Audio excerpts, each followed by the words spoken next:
Okay, so I think it's 3 minutes past 10, high time to start. So once again, hello and a very warm good morning to all of you.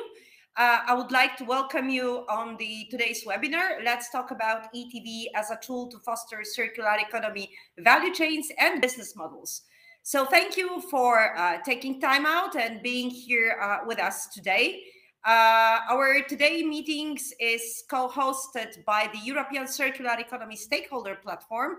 And I also wanted to say thank you to the ETV Secretariat for their contribution in the promotion and contribution to the presentations today. So before we begin our webinar today, I would like to start with some housekeeping rules for this webinar. So this webinar was recorded, so this recording will be available to you on the Live Pro ETV website. All your microphones of the participants are muted and the cameras are switched off. We will run a live chat during this webinar so that we are also staying in touch with all your concerns and all your observations and of course questions. So you can provide any feedback during the meeting into the chat box. Of course, this is available on the right side down corner of your screen. If you will be addressing your questions twice during this webinar, that will happen after the first not 4 but 5 introductory presentations and at the end of the meeting. I also wanted to tell you that we will be running a short survey during this meeting to collect your feedback on how do you feel about ETV and how it fits into the context that we'll be presenting today. So I ask you please to take part in it because your voice is important for us and it will help us later on to prepare the policy briefs. You do not need to take notes unless you feel it as an urgent thing. So all the presentations upon the consent of the speakers will be presented on our website and you will be notified once they are available. And we'll also ask you after the meeting, not immediately after the meeting, but sometime after the meeting, to have also your comments and observations on the policy briefs that will result from this meeting. So now I would like to go very quickly through the agenda today and our speakers. So I will maybe start with myself. My name is Izabela Ratman-Kłosińska, and I'm coordinator of the Live Pro ETV project. I work at the Institute for Ecology of Industrial Areas in Katowice, Poland. I've spent over 15 years working on developing and implementing the Environmental Technologies Verification Scheme with a focus on the ICO standardization, promotion, and implementation at EU and national level. I'm also manager of an environmental technologies verification body and a member of the EU ETV Secretariat. I will be moderating the meeting for you today. So today we're looking at the circular economy and the different factors for business models, value chains, industrial symbiosis that work as enablers, barriers, triggers, and challenges, with a focus on the technological dimension and the innovation needs, as well as the current related circular economy policy developments. In that context, we will present the Environmental Technologies Verification Scheme to you and try to address how it may help some of those challenges either directly or indirectly. The first part of our webinar, as you can see it on my slide, will be dedicated to addressing the circularity innovation challenge from the different angles, and we have some excellent speakers today with us. We will start with Dr. Romana Jordan, who is the governing board member of the European Institute of Innovation and Technology, and she will present how AIT, which is Europe's largest innovation ecosystem, how the system would work to strengthen Europe's ability to innovate by powering solutions and nurturing entrepreneurial skills to address the circular economy challenge. Next, we will zoom into a sectoral perspective on circular economy. Namely, we'll look into the construction sector. We have today with us Dr. Norbert Pralle, who is head of the innovation management at Züblin AG Germany, which belongs to the Strabag Group.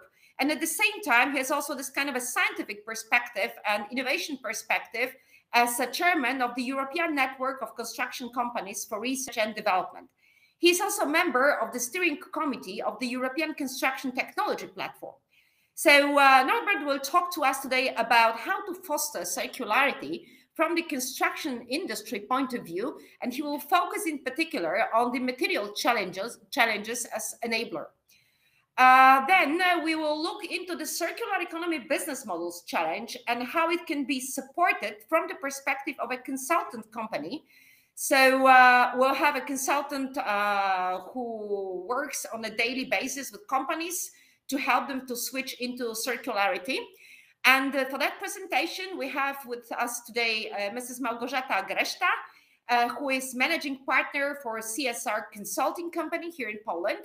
So Małgorzata also worked as a sustainability services manager as SGS Poland.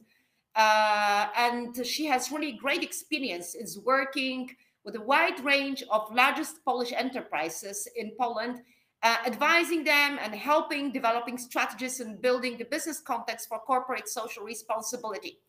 So CSR Consulting as a company is also operating a dedicated service for companies called Circular Economy in Practice.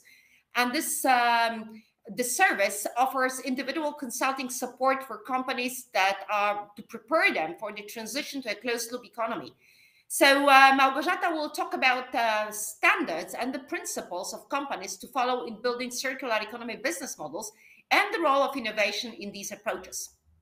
Then I think it will be high time to present to you the Environmental Technologies Verification Scheme as a tool supporting the circular economy challenge but from the technology dimension.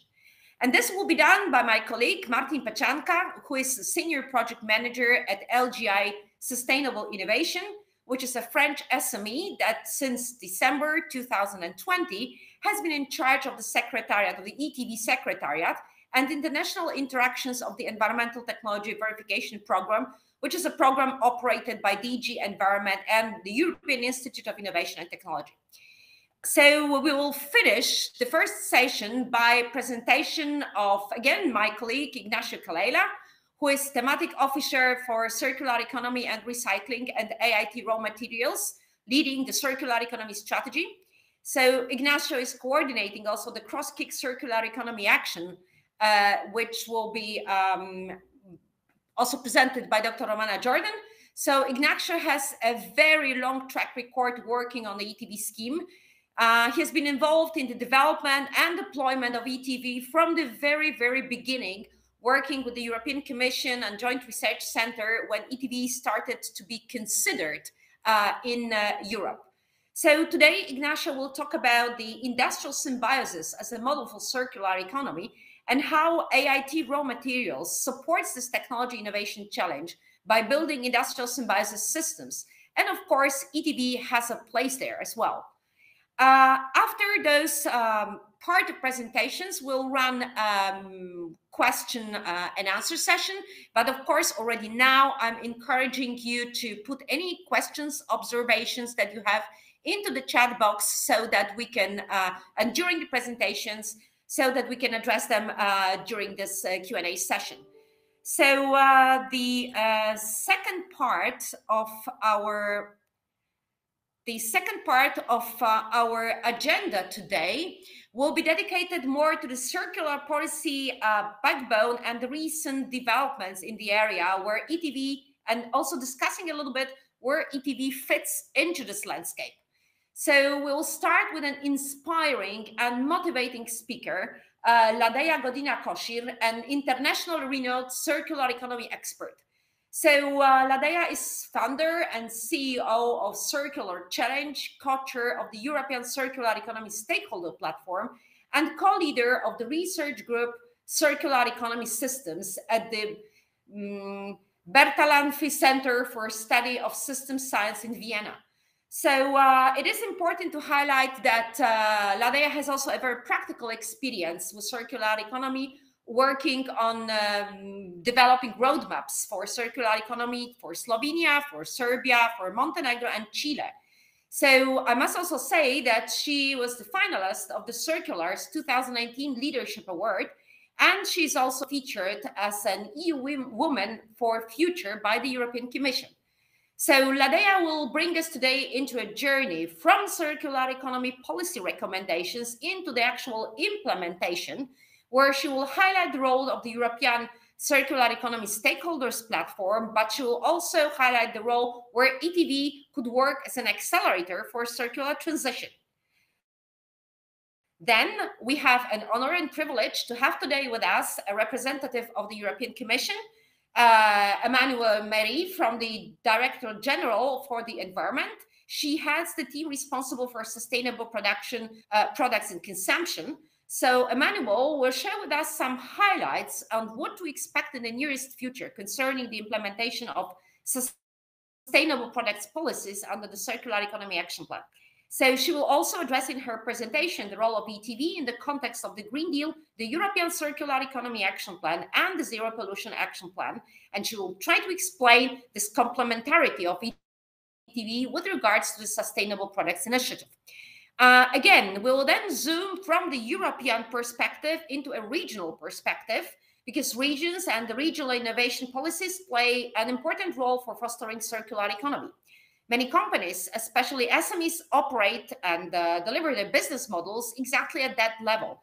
So there is also regions are also a space and geography for circular economy value chains and business models. So we have today with us Valentina Costa, representing the Directorate General for Environment and Territory of the Emilia-Romagna region from Italy. So they're providing a service which is related to waste management, planning and policies to encourage the development of circular economy and waste recycling at the regional scale. So she will be talking about today how her region is building the links between the industrial and the regional ecosystem to address the innovation challenge of circular economy. Last but not least, we would like to present to you a very recent initiative which is implemented under Horizon projects, which somehow combines the issue of designing green technologies and making the production processes more sustainable with the technology innovation challenge. And that will be done by Dr. Mitja Mori from the Department of Energy and Engineering, Faculty of Mechanical Engineering of the University of Ljubljana, who will introduce to us a brand new project, eGhost project, which is aimed at establishing eco-design guidelines for hydrogen systems and technologies. So again, we have here a combination of eco-design and technologies, energy technologies. So it will be, the whole project will provide the first milestone in providing eco-design criteria in the European hydrogen sector. But before we arrive to this presentation, which is scheduled at the end, we will have, as I already introduced to you, a short survey that will be run by my colleague from Rowena Preca from Italian National Agency for New Technologies, Energy and Sustainable Economic Development. So she will introduce you to this survey.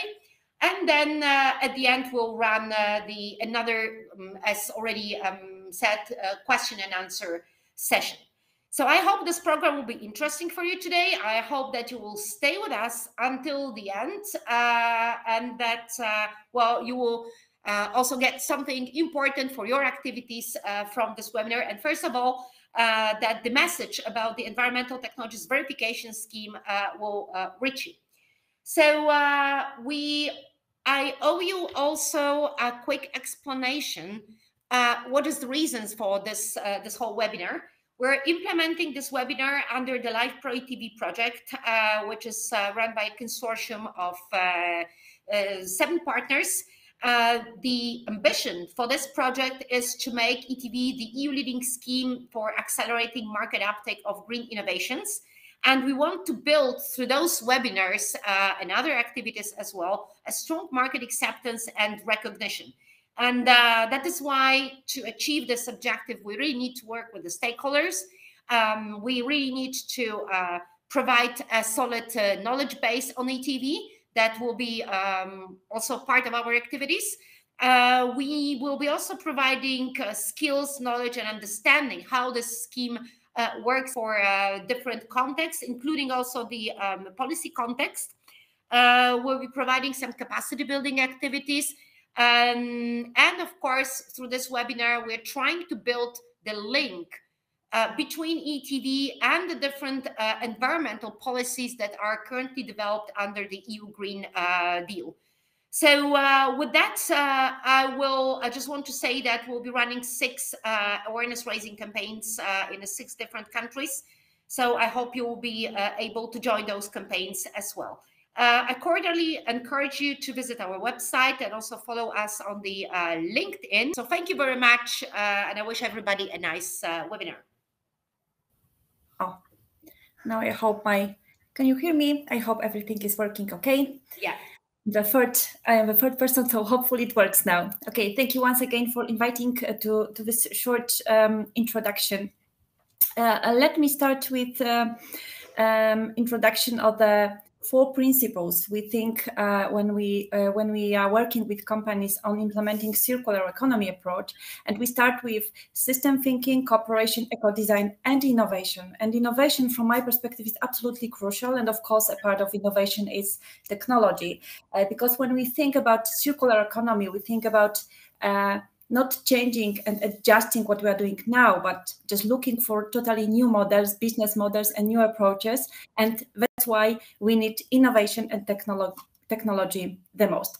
Before I will share some thoughts about our experience working on new business models on circular economy, I would like to start with BS 8001 standard for circular economy. I don't know if you are you know that tool. We are using this tool, which we find very useful. We are using it to help companies to build approach, how to start think, and how to start looking for new solutions for innovative new business models.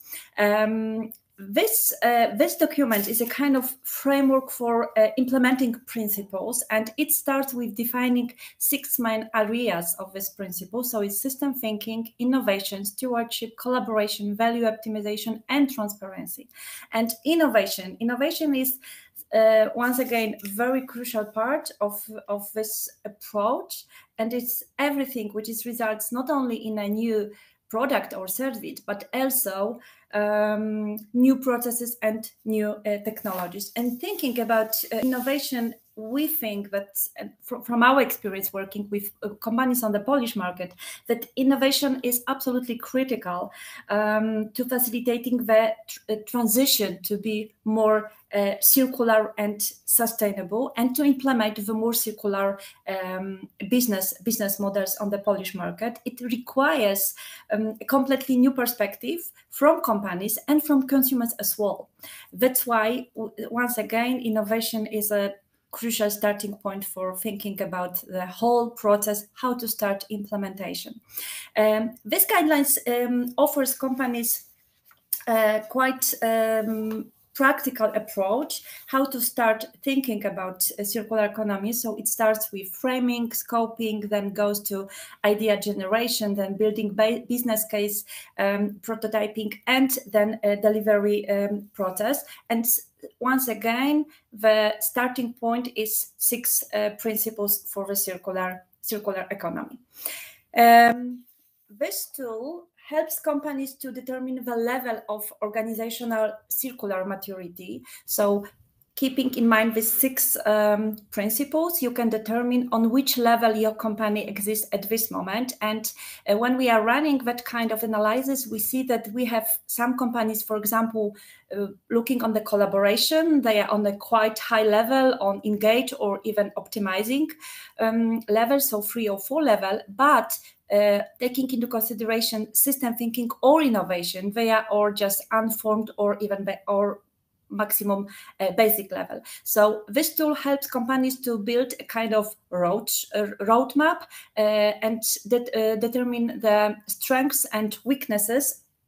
And it's very useful in start thinking in more strategic and building more strategic approach to circular economy. So it's not only about thinking where we are now, how we can just adjust our models, but how we can change the model we operate, change the way we are working with our partners, and how we can create value for our customers. And based on this, I would like to share our approach to circular business models. Once again, for me, circular business models are absolutely critical, and it's the important part thinking about new implementation of this new model, circular economy model, working on the Poland. And why I think circular business models are so important. First of all, they help us to think about from totally new perspective, thinking about products. So we need to change the eco-design process and to define the new approach to product.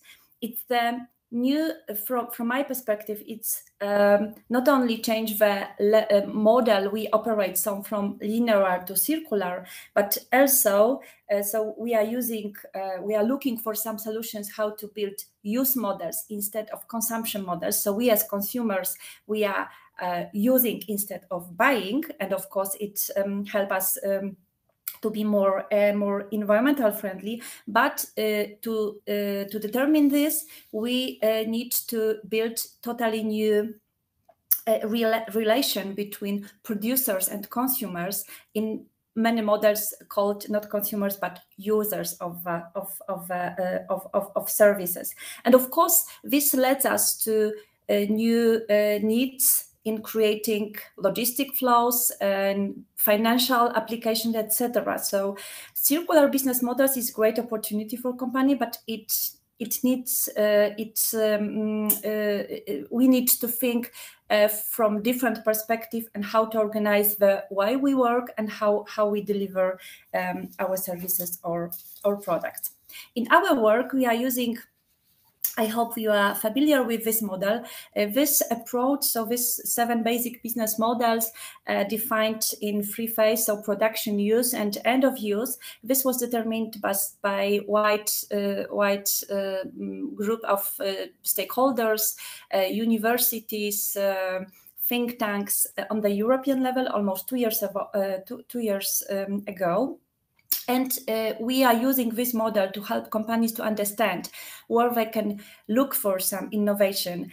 And here we have 4 innovative circular business models for production. So we have co-product recovery, circular sourcing, recondition, and remake. Then we have 2 for use state, access and performance. And finally, end of use, we have 1 resource recovery.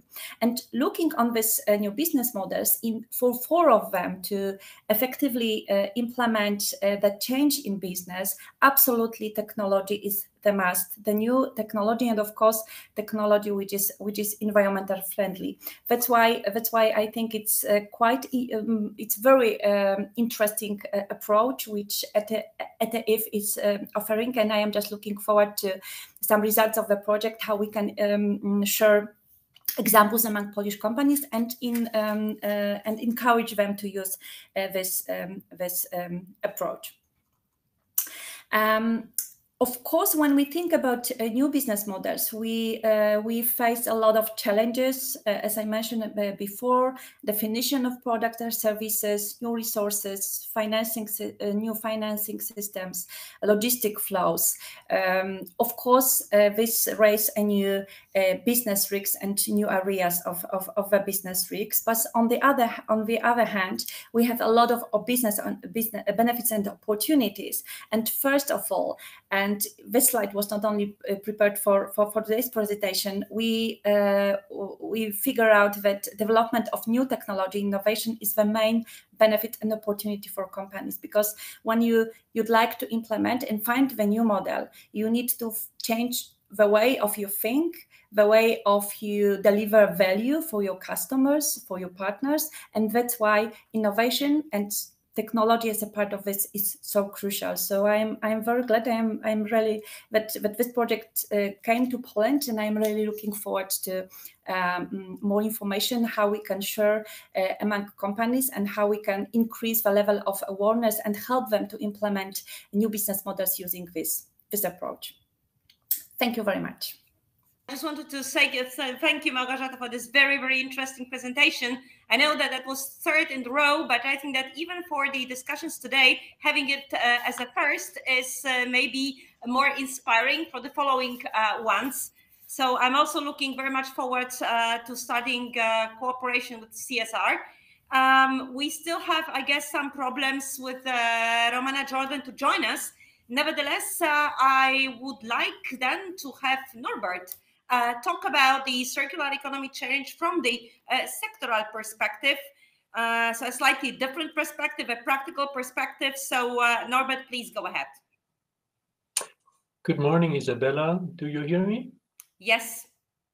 So thank you very much, Isabella, for the kind introduction. Now, how do I move my slides forward? Do I do it myself? By pressing?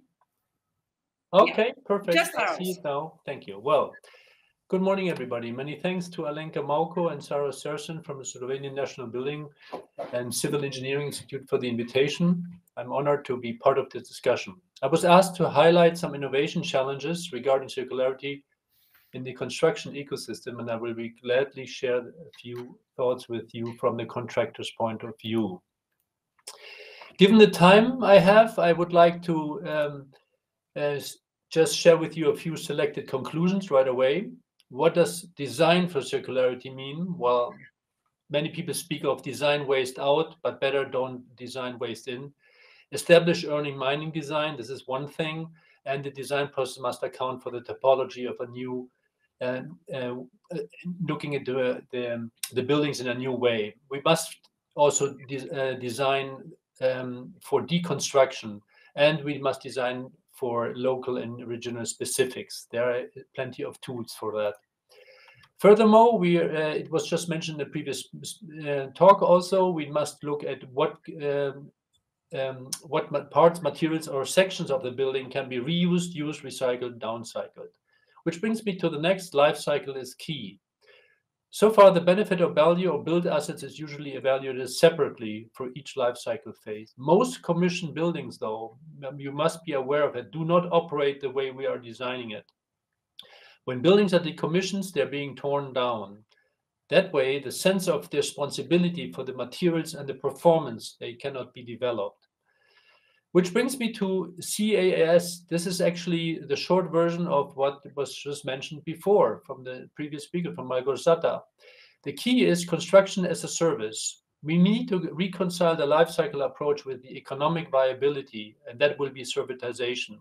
Construction as a service will render much more efficient processes and will have to include procurement, design, operations, and contracting.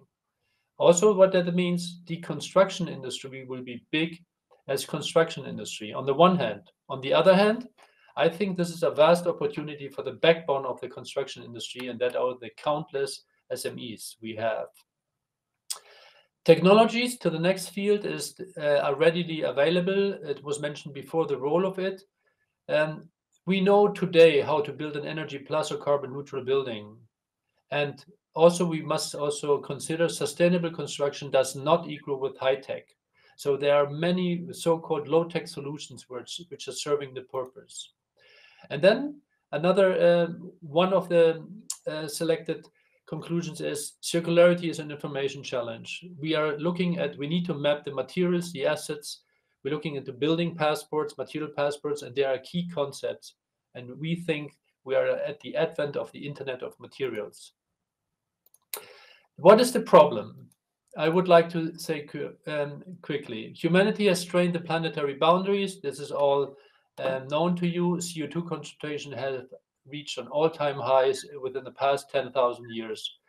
There's a more complex KPI, however. It's called the overshoot day. It states the date by which all resources have been consumed for that year and nature is able to regenerate. In other words, the earlier the overshoot day, the more we borrow for our resources from the following year.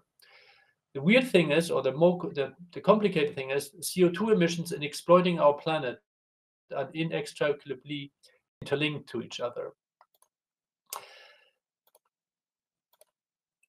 We see here a very, very interesting slide from the OECD, which tells us what is the floor space needed in the next 30 years in different parts of the world for different time slices.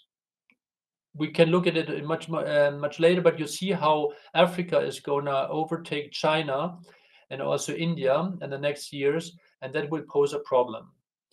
The thing is, the challenge will be that we have to build more and more with less resources. To put it, if you translate practically the previous slide, that means, according to Paul Hawken, his latest book, we need to, in order to accommodate the worldwide demand on expected growth, we need to construct the equivalent of one city like New York City every month for the next 40 years. This is the challenge we are looking at. Not only that, we are running out of material, but not only that, we are running out of waste disposal sites. 50 or 60% of the total waste in Germany is attributed to construction or demolition waste. Numbers will be similar or are similar for the European Union. We also should consider Europe can only provide for 9% of the raw materials needed for their own demand. And here, this slide shows you very quickly or very graphically how reserves for basic construction material, for example, aggregates or gravel for aggregates, is being shortened for various reasons. So this shows very clearly we are running out of material. Hence, what we observe is that after quarrying nature for about 5,000 years for building materials, destroying biodiversity, we need to look actually at, there's a paradigm shift. We need to look at the urban areas as secondary stockpile material stockpiles. And we have distributed the material we have been quarrying practically all over the world surface. Comes in another dilemma. We call it, or I call it, the life cycle dilemma. We are dealing, as a contractor especially, we are dealing with a structure of a building which has shells, which has different lifetimes or design lifetimes. So we are, as a contractor, for example, in charge of integrating those different shells, and we need to find ways of disintegrating it again. There are tools such as the Urban Mining Index. They have been developed, which quantifies the circularity potential of materials, buildings, and the components. Comes another peculiarity of a contractor. This graph shows you practically the CO2 emissions throughout the whole life of a building, 20 to 30 years. Which parts of the life cycle have what parts of the embodied or CO2 emissions or embodied energy. And it shows you in yellow, what you see here to the little right, the little blip. This is actually the emissions contribution by a contractor, a large contractor by us. So what we can see here is it seems like we have little responsibility, if you want to put it a little bit in a negative way, but we have a big lever as an integrator for the upstream or downstream value chain. We think, or technology is changing the way the operating emissions, or changing the fraction of the operating emissions. So that means the gray part for the operation will reduce significantly because buildings are getting better, A, and B, the more renewable energies we use, that part will play a lesser role. So the material side is the actual challenge we're facing. I think what we have to look when we speak about circularity in the built environment or in the construction ecosystem, we need to look at what are the big levers, what we have to look, what is the true challenge. And this year is a very good, a strong work by the co-authored by the Ellen MacArthur Foundation, is the Circularity of Gap report from 2021. And in blue, it shows you the contribution to material need, demand, and the CO2 emissions. The width of each lobe is the CO2 emissions. The height is the material demand. And if you look closely, and you will share that, you can look up the report or you will have the presentation, we have the biggest contributors to CO2 emissions and material demand are floor space, housing durability, and construction materials. So we have to tackle completely different aspects, and it's not going to be only technology relevant. And coming back, this is very much business model oriented, which brings me to the next step is design is the key for circular success, or success of the circularity, because how much circularity you allow for is decided at the very beginning, at the design phase. We see it a very complex problem, but by now or already today we have powerful tools. For example, generative design is a tool which is able to have database design and can work on or digest all the factors which to optimize a building for many more criteria than in the conventional way. I'm speeding up. I would like to also show there's hope to it. There are many strong examples for circular building, fully circular building. To the right, you see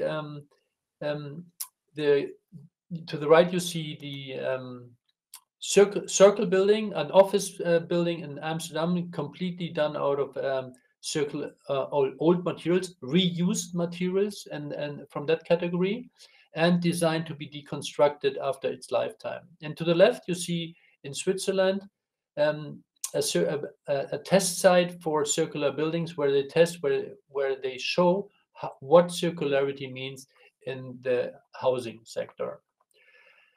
I would like to go to the to conclude and have other conclusions or additional conclusions. We need to use our urban. We need to see urban areas as secondary raw material stockpiles. Climate target oriented. The certification schemes like the LEED certification V4.1 or the German DGNB, they're starting with the with including circularity. However, they are quantitative. They're not target based. We need to have them climate target based. The regulatory frameworks, they are a key to that. We need to have building codes. They must allow for the secondary raw materials. We must standardize them across the countries or even Europe.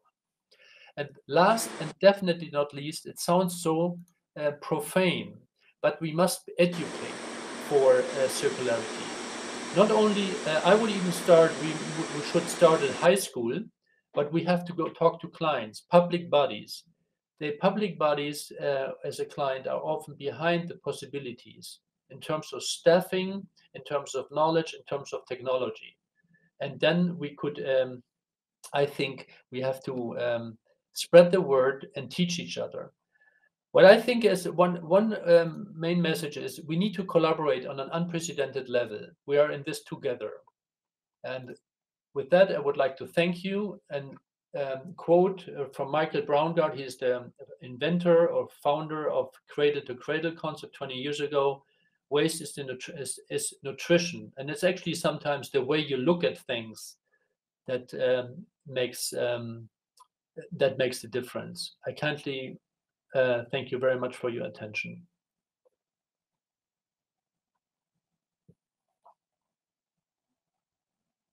To hear from you about how the circularity looks in the construction sector. Martin, I can step in if you. I think everybody is waiting for that presentation. Okay, very good. Good morning, everybody. It's a pleasure to present very briefly the environmental technology verification scheme. I'm in charge of the ETV secretariat with a number of colleagues, and I will show you a couple of slides and introduce the environmental technology verification program. Just a second. So the objective of the environmental technology verification, the ETV, is to promote the environmental technologies by promoting and providing technology developers, manufacturers, and investors access to the third-party validation of the performance of innovative environmental technologies. This should help manufacturers to prove the reliability of their claims and helps the technology purchasers to identify innovations that suit their needs. The expected impact on technology markets is to accelerate the acceptance and diffusion of innovative environmental technologies. At the European level, the European Commission launched this voluntary scheme for ETV. And the ETV program is intended for innovative technologies presenting an added value for the environment and for the technologies that are ready for the market.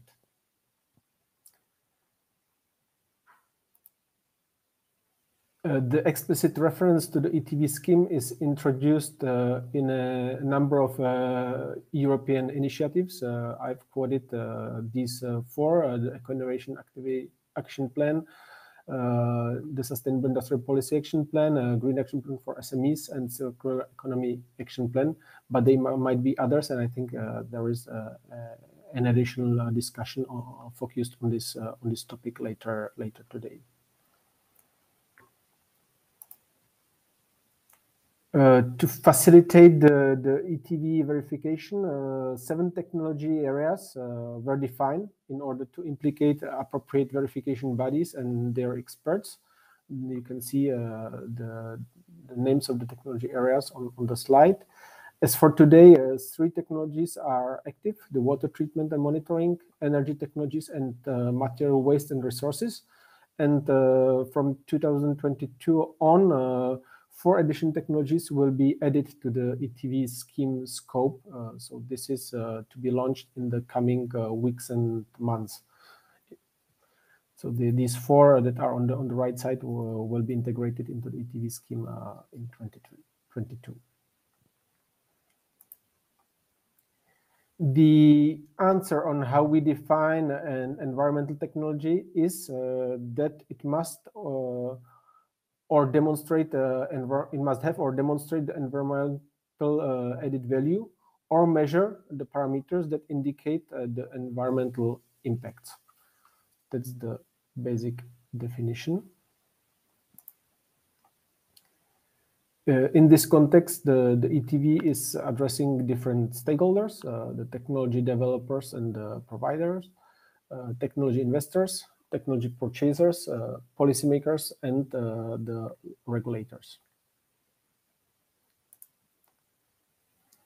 To ensure the verifications Europe-wide, the ETV scheme accounts with 7 accredited verification bodies that are seated in 7 European countries: in France, Italy, UK, Czech Republic, Poland, Denmark, and Finland. And you can see the names of the verification bodies on the slide. And when you connect to the website of the ETV, you can easily access to the website of the respective verification bodies.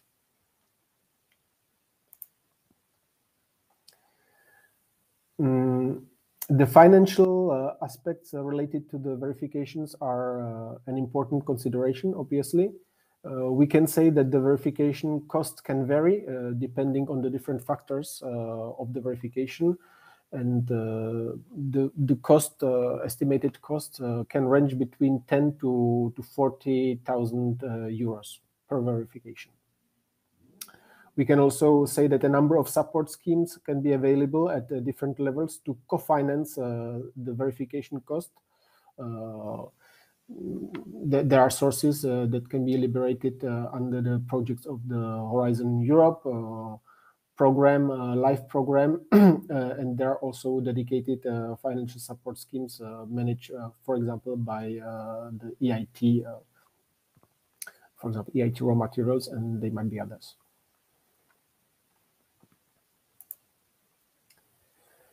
And this should be my last slide to sum up.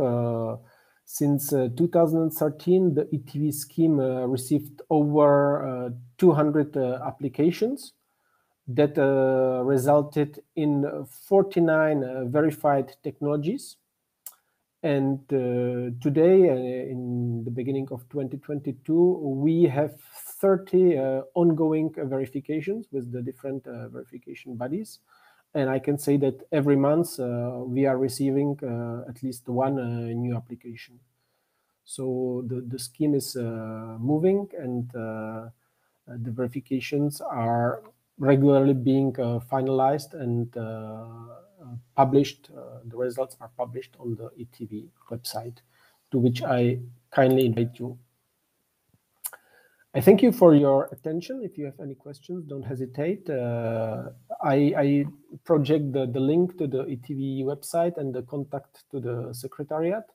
This is also to announce that the website is currently being updated, so not everything is fully up to date, but definitely if you subscribe to the ETV newsletter, you will be informed when the new website is online. And we hope that it will be presented in a more comprehensive and clear way than today. Thank you for your attention.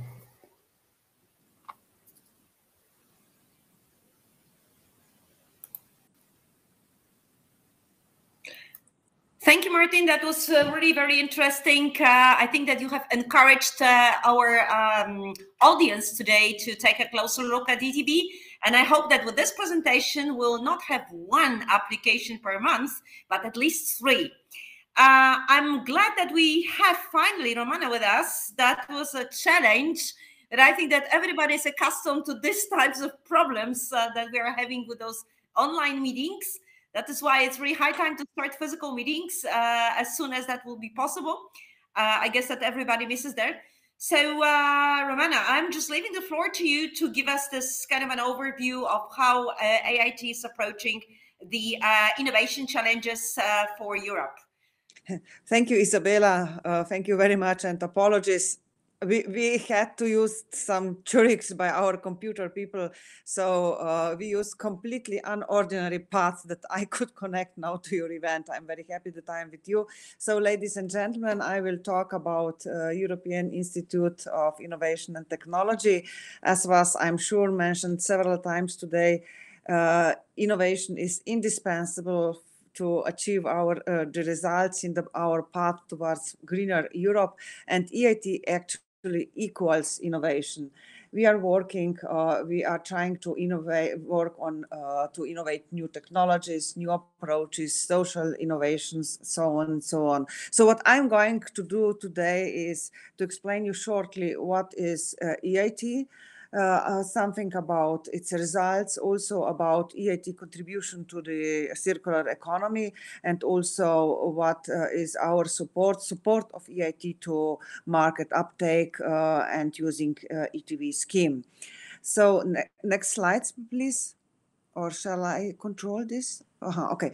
So EIT is actually about improving quality of life through enhanced innovation capacity and competitiveness of European society.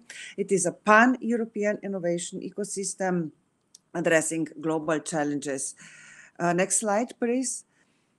We are working, what we are doing is we are connecting together the right people which are indispensable for knowledge triangle realization, which is actually a must for a good working innovation ecosystem. The parts of this knowledge triangle are, of course, education, then research,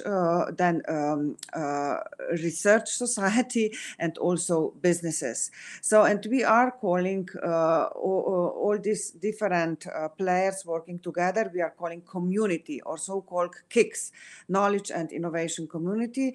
And we established till now, and we are supporting such communities in the fields of climate, then digital, energy, food, raw materials, health, manufacturing, and urban mobility. I hope that we are going to establish this year a new one in the field of creative and cultural industries, and then we also plan to establish a new one in year 2026 in the field of water. Next slide, please.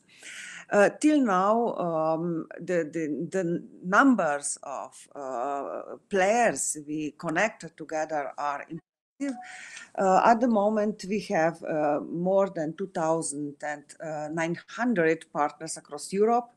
For example, about 1,800 from the companies, about 500 from higher education institutions, more than 400 for research organizations, and of course, cities, regions, and NGOs are also very important. So we have almost 300 of them.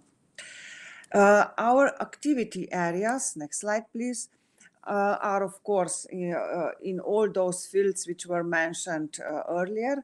We educate the next generation of entrepreneurs via EIT labeled master and doctoral program. Then we also offer tailored support to businesses for coaching, mentoring, access to markets, customers, to raise capital, and so on. And also, of course, we publish R&I research and innovation calls for this kind of projects, but of course the focus is on commercialization. Next slide, please.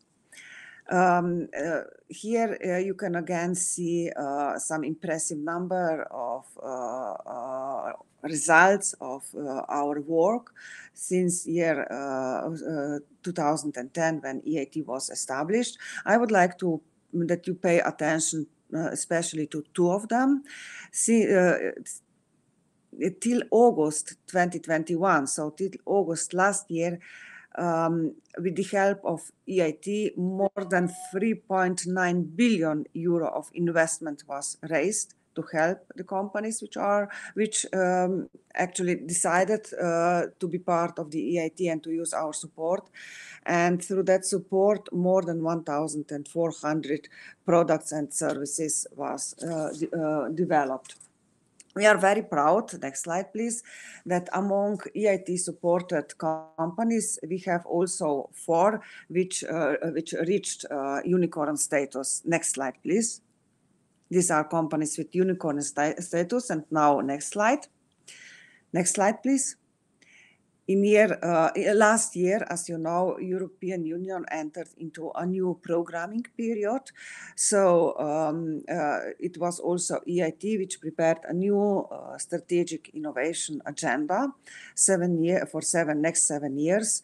And we have very clear 3 focuses or priorities.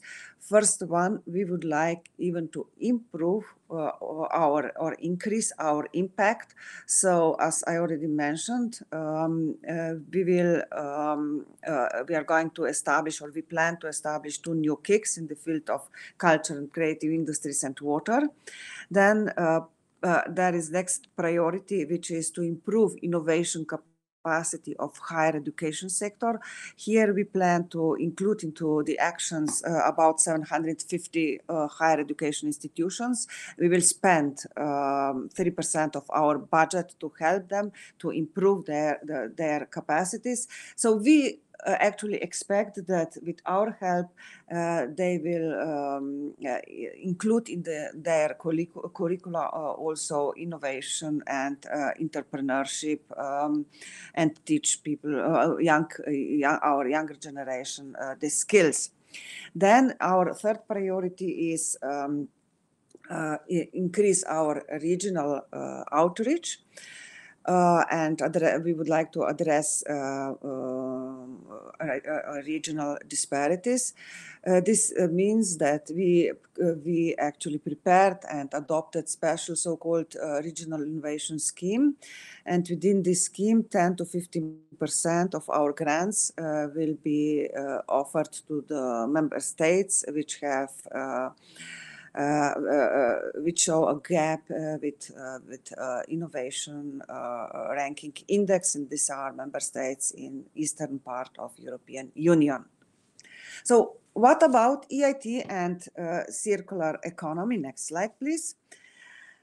Since 2019, we have a structured collaboration with European Commission, especially with DG ENVI.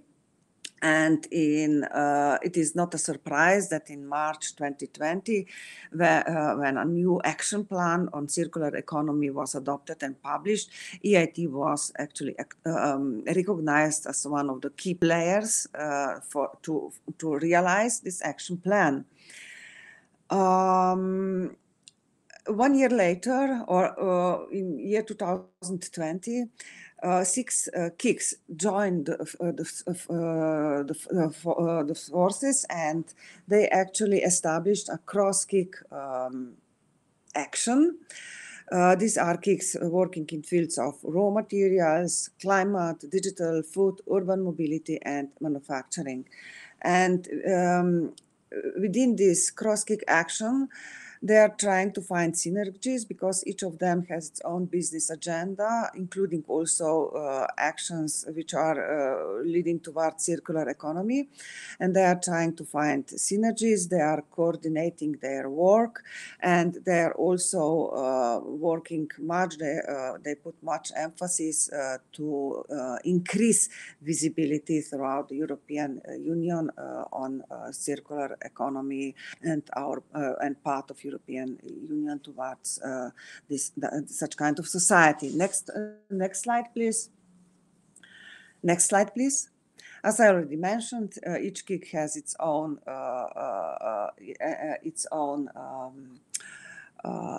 business plan, its own business partners, and they are trying to find synergies. And these are some, they are mapping their initiatives also in the field of circular economy. Next slide, please. In the next slide, you will see concrete numbers about EIT manufacturing, which has a focus area on low environmental footprint systems and circular economy for green manufacturing. In 2020, they supported 25 projects. In 21, 49 projects. Mainly, they are, see the majority of them in the field of innovation, but especially last year also in the field of education, and they are also supporting businesses. So 2 of the actions each year supported business creation. Next slide, please. EIT is also collaborating with European Circular Economy Stakeholder Platform. Here there are several possibilities to cooperate. One is that that EIT is able and is moderating some of the discussion platforms, because we do have a lot of knowledge from topics, for example, which are like secondary product markets, industrial symbiosis, education, circular economy, and so on.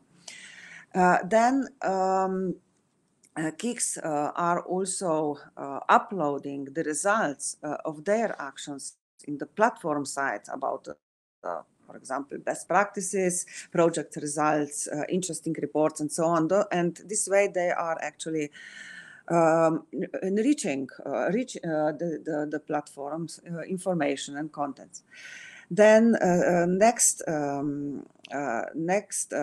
possibility for cooperation is also in the field of education and training, where they can improve the platforms, in this field. Next slide, please. EIT and environmental technology verification. Since last year, EIT raw materials and EIT manufacturing are part of the ETV Secretariat, and I think this is quite, and I hope this is an added value for EIT verification scheme. Since 2020, and cross-KIC activity, which I presented earlier, EIT published the call through which 4 entities were supported. And we are also, and of course, through new products were developed in the framework of EGV. In 2020, they are expected to publish a new call, and with this call they will support 3 new entities. And in this year, there is also a plan to for a new call for about circular economy prize, and we expect that 4 startups will be supported through this call. Next slide, please. So this was a really very short presentation about EIT, about main actions within EIT in the framework of circular economy. But I would like to invite you to check the web pages, websites of EIT, and to join our community. And of course, I'm open for any questions which may be raised in next minutes. Thank you very much, Romana, for this presentation. That was really a broad portfolio of opportunities and a lot of things being supported by IIT on the circular economy. Just very quickly before I give the floor to Ignacio, that will be a kind of a natural continuation of your presentation. I just wanted to say that under Live Pro TV, we are aiming at establishing a closer cooperation with the KICs and have all those KICs that are not involved right now in the ETV scheme, I mean, other than raw materials and the manufacturing, to get involved in the ETV scheme promotion under a network of ETV knowledge centers that we're planning to establish. So there will be definitely an opportunity. And well, it's something to be discussed, but maybe one of those EU circular economy talks could be also a possibility to present the ETV scheme into your group of stakeholders, including industrial stakeholders, as this group is very rich. Okay, so I'll just give the floor to Ignacio to continue with his presentation as a part of the IIT group. Okay, thank you, Isabella. Good morning to all of you. My name is Ignacio Calleja. I am Senior Advisor for Circular Economy and Recycling at EIT Raw Materials. I know Isabella from a long time ago, and this morning I have been trying to remember the first time we met. I didn't remember, but for sure it was in a project dealing with ETV support, Isabella. Okay. So let me to give you about to talk to you about a little bit about EIT Raw Materials and our specific support within EIT Raw Materials to industrial symbiosis in Europe. As Romana already told you, EIT Raw Materials is one of the 8 existing KICs supported by the EIT. We started our activities in 2015, so we already have some years of experience dealing with support of innovation in Europe. EIT Raw Materials, I can say that EIT Raw Materials is the stronger, largest community or partnership dealing with raw materials in Europe. Just now, we are more than 300 partners in Europe. And I have to say that about half of these 300 partners are SMEs. Okay, so we have a very strong representation of SMEs in our partnership. But of course, we also have partners coming from the large industry side. We have partners coming from the research side, and we have partners coming from the education side. As Romana told you, the EIT Raw Materials partnership brings partners from the 3 sides of the knowledge triangles. So also to tell you that we have partners in more than 22 countries in Europe. We have 6 innovation hubs just in Europe, so 6 regional offices, plus different hubs and regional support offices also in other countries, as for example Spain or in Slovenia or in Hungary. Our headquarters is in Berlin, and just now I think that we are around between 70 and 80 people as a staff in EIT Raw Materials. Okay, so I would like to to ask you to think a little bit about this interesting sentence, and is that just now every one of us is consuming more or less about 3 times as much energy and twice as many materials as the people were consuming in 1900. Initially, it seems that this is not so terrible, okay? But the problem is that in 900 they were 1.6 billion people, and just now, in February 2022, we are 7.8 billion people. So the increasing in the consumption of energy and materials has been huge. And it's clear that we cannot keep this way of consumption. So EIT Raw Materials' vision is to try to develop raw materials into a major strength in Europe. And here it's important to remark that when I refer to raw materials, the vision of raw materials in EIT Raw Materials, we are mainly dealing with metals and minerals, okay? In some way, we are also dealing with composite, but our main priority are metals and minerals. So, in EIT Raw Materials, we clearly want to secure the raw material supply in Europe, both from the primary, but also from the secondary side. We also go for designing of material solutions, and we also go for trying to close material loops in Europe. So, secondary raw materials supply is a main priority in EIT Raw Materials. And when we talk about raw materials, we refer to the whole value chains of raw materials, okay? So we provide support to innovation from the exploration side, going to mining, after that going to processing of the raw materials, recycling, substitution. Substitution is also a very important thematic area in EIT Raw Materials. And finally, we also support circular economy. How we support these whole thematic areas in value chains? We have also created and implemented 3 specific lighthouses programs in EIT Raw Materials. We have defined a lighthouse program for sustainable discovery and supply of raw materials.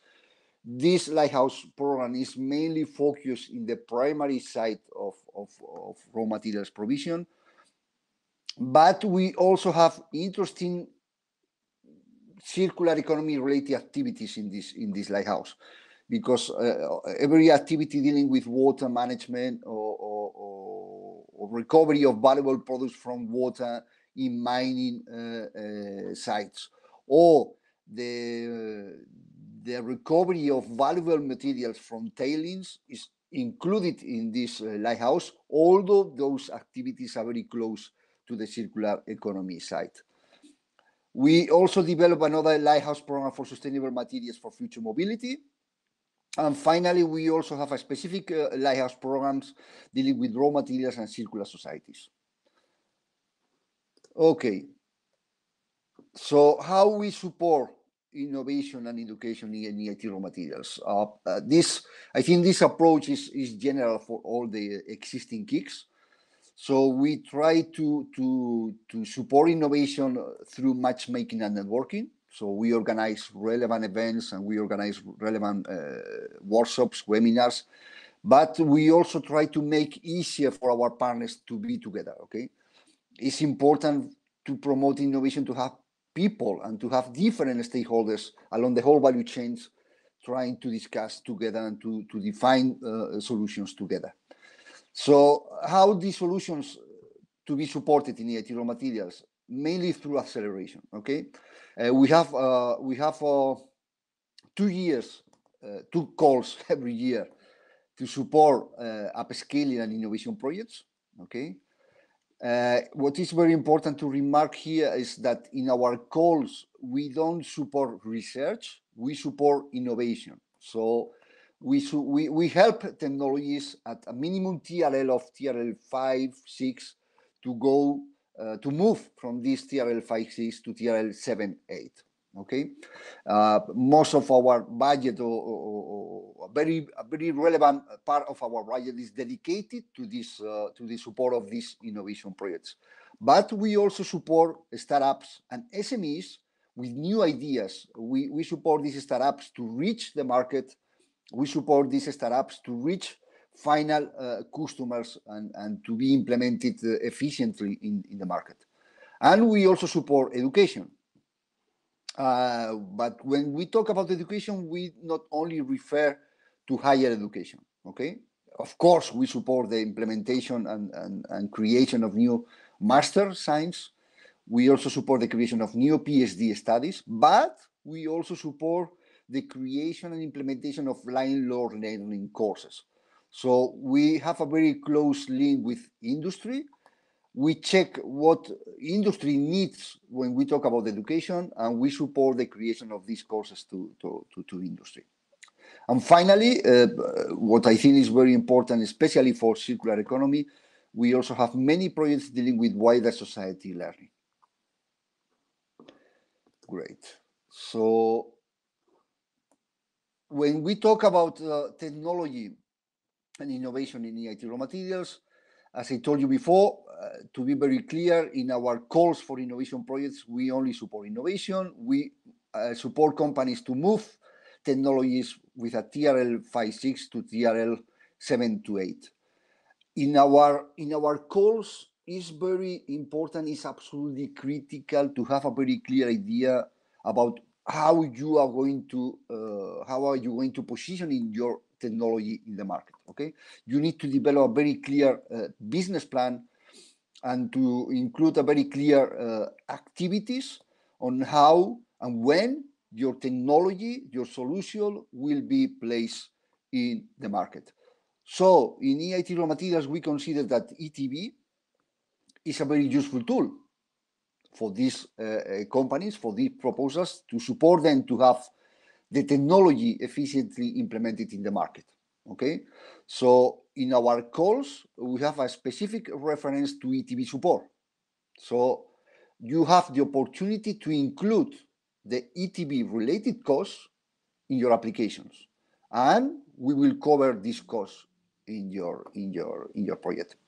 We consider ETB as a very useful tool to help these companies to bring technologies to the market, mainly because ETB provides really verifiable data about how your technology is performing in accordance with environmental priorities. Is also providing really interesting information on how this innovative technology is performing well as the SME is claiming. Is very important to know that one of the main problems of SMEs when they want to try to get a new technology, an innovative technology in the market is to trust in the technology. Okay, for the final customer, it's not always easy to trust in the information provided by the SME or by the technology developer.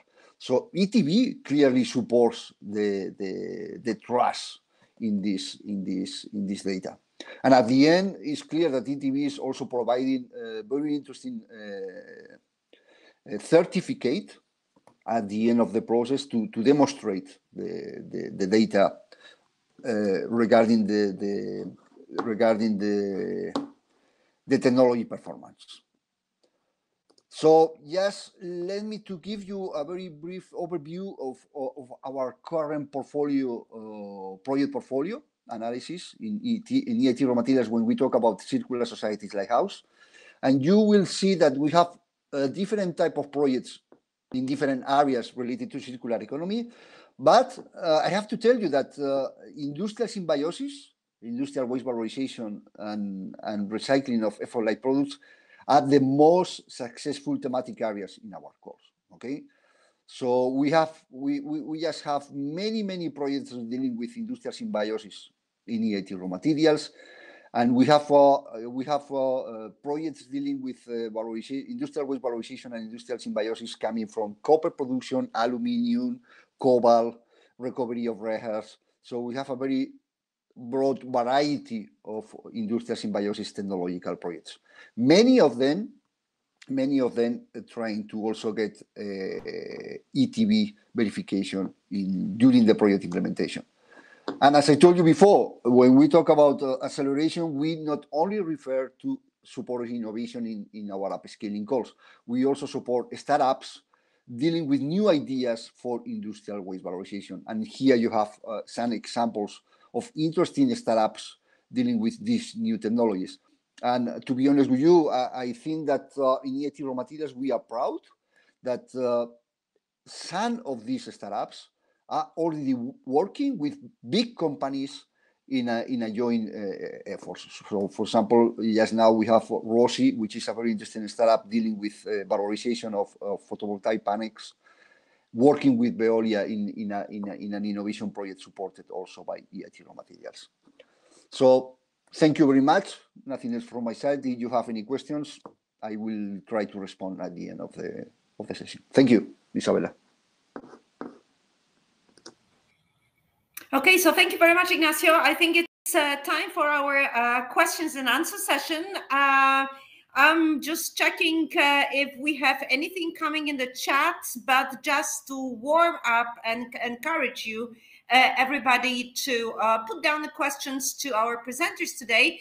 I will start myself with a very question, since Ignacio was the last one, and he highlighted so much the role and importance of ETV in the work that IIT is doing on facilitating the acceleration of new technologies. Ignacio, if you were to tell 4 or 5 key messages to our audiences on where do you see the biggest value of ETV in support of green innovations, how would you define that?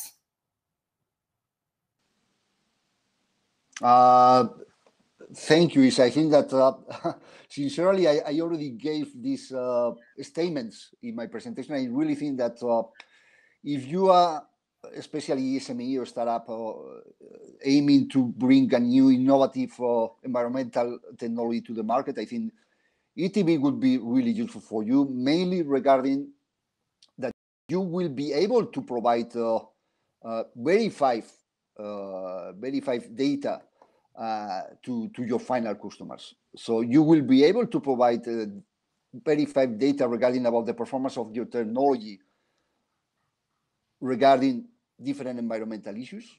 You will be able to provide verified data regarding the right performance of your innovative technology. And you will be able to get this final certification or verification report from a European verification body. So really useful information for you to support your claimings when you try to sell your innovative technology to a final customer. Yeah. I see a question here, so thank you, Ignacio. I see here a question in the chat, which is directly concerning on some more examples on how ETV can be applied in practice. Well, as I can take the question as well, from the perspective of the Live Pro ETV project coordinator, but also from the perspective of a person who has been really dealing a lot with the scheme.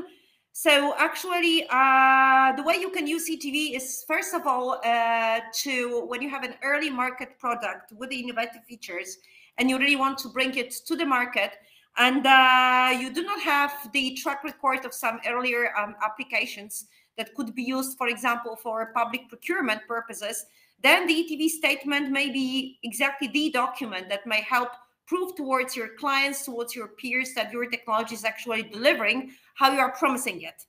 So we also see a big area for the application of ETV as a final stage of a demonstration project. Another example is the very, very strong link between green public procurement and the innovation procurement. Here, ETV could really function really very well, especially in the innovation procurement.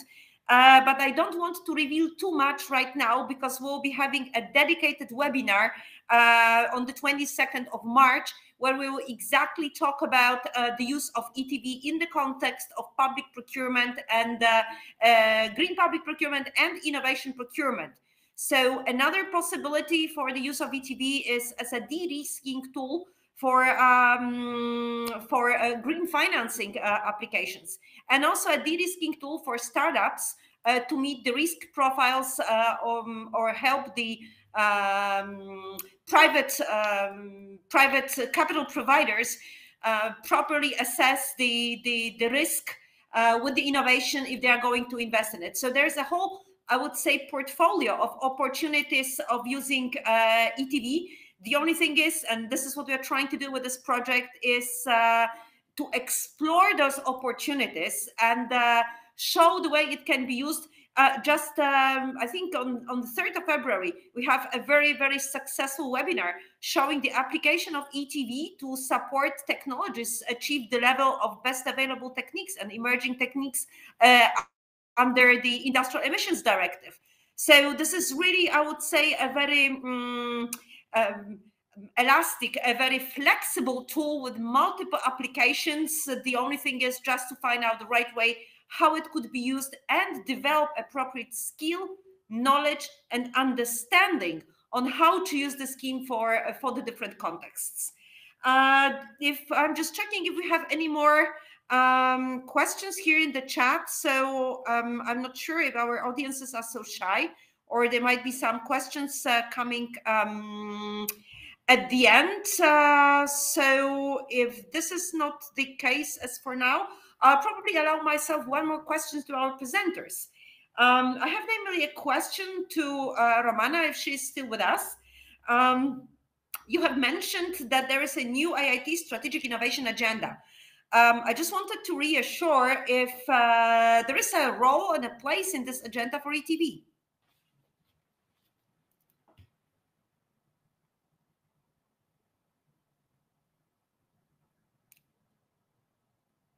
Romana, are you with us?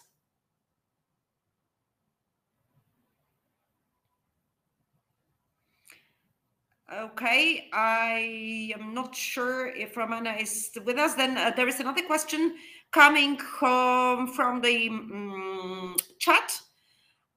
No, Romana, we cannot hear you.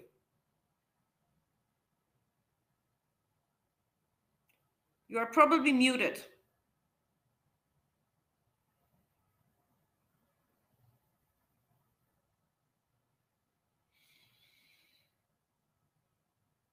Okay, so then I will just go with the next question from the chat. Who can fund the costs for ETV scheme use, especially since startups have no budget for it?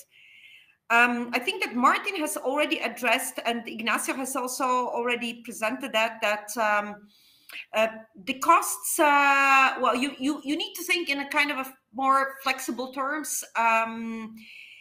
The costs for ETV are eligible costs under Horizon Europe, and you will see that in upcoming calls there will be ETV, there will be calls that have specifically mentioning ETV in it. Then the LIFE program is also possible to cover the verification costs. There are some other schemes, the ones, for example, that Ignacio mentioned. And I think that since I have Ignacio seeing right now, Ignacio, we have also discovered under LIFE Pro ETV some other opportunities for funding ETVs. Maybe you can just contribute.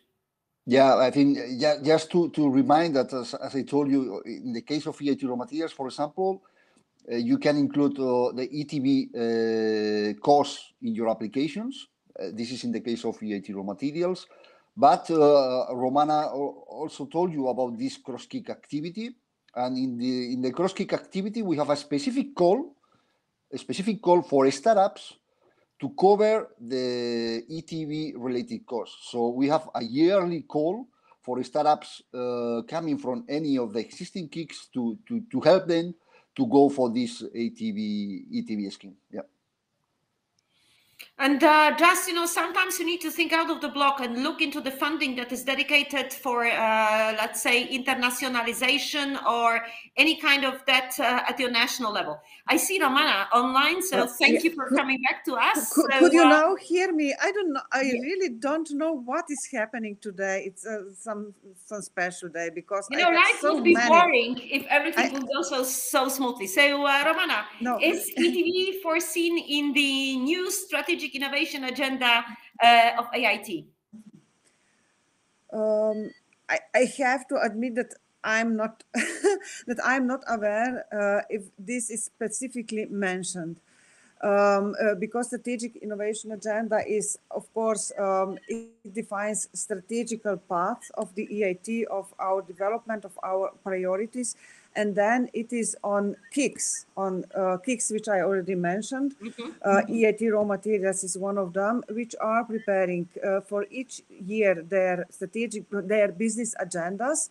Then we check the compliance of these business agendas with our EIT strategic agenda, and of course also assess their work and so on. So it is more on, I would say, more on KICs to decide in which way they would like to go. So this is one of, let's say, specific actions which they, as I told you, they already decide they will be very active also in these fields, because two of them are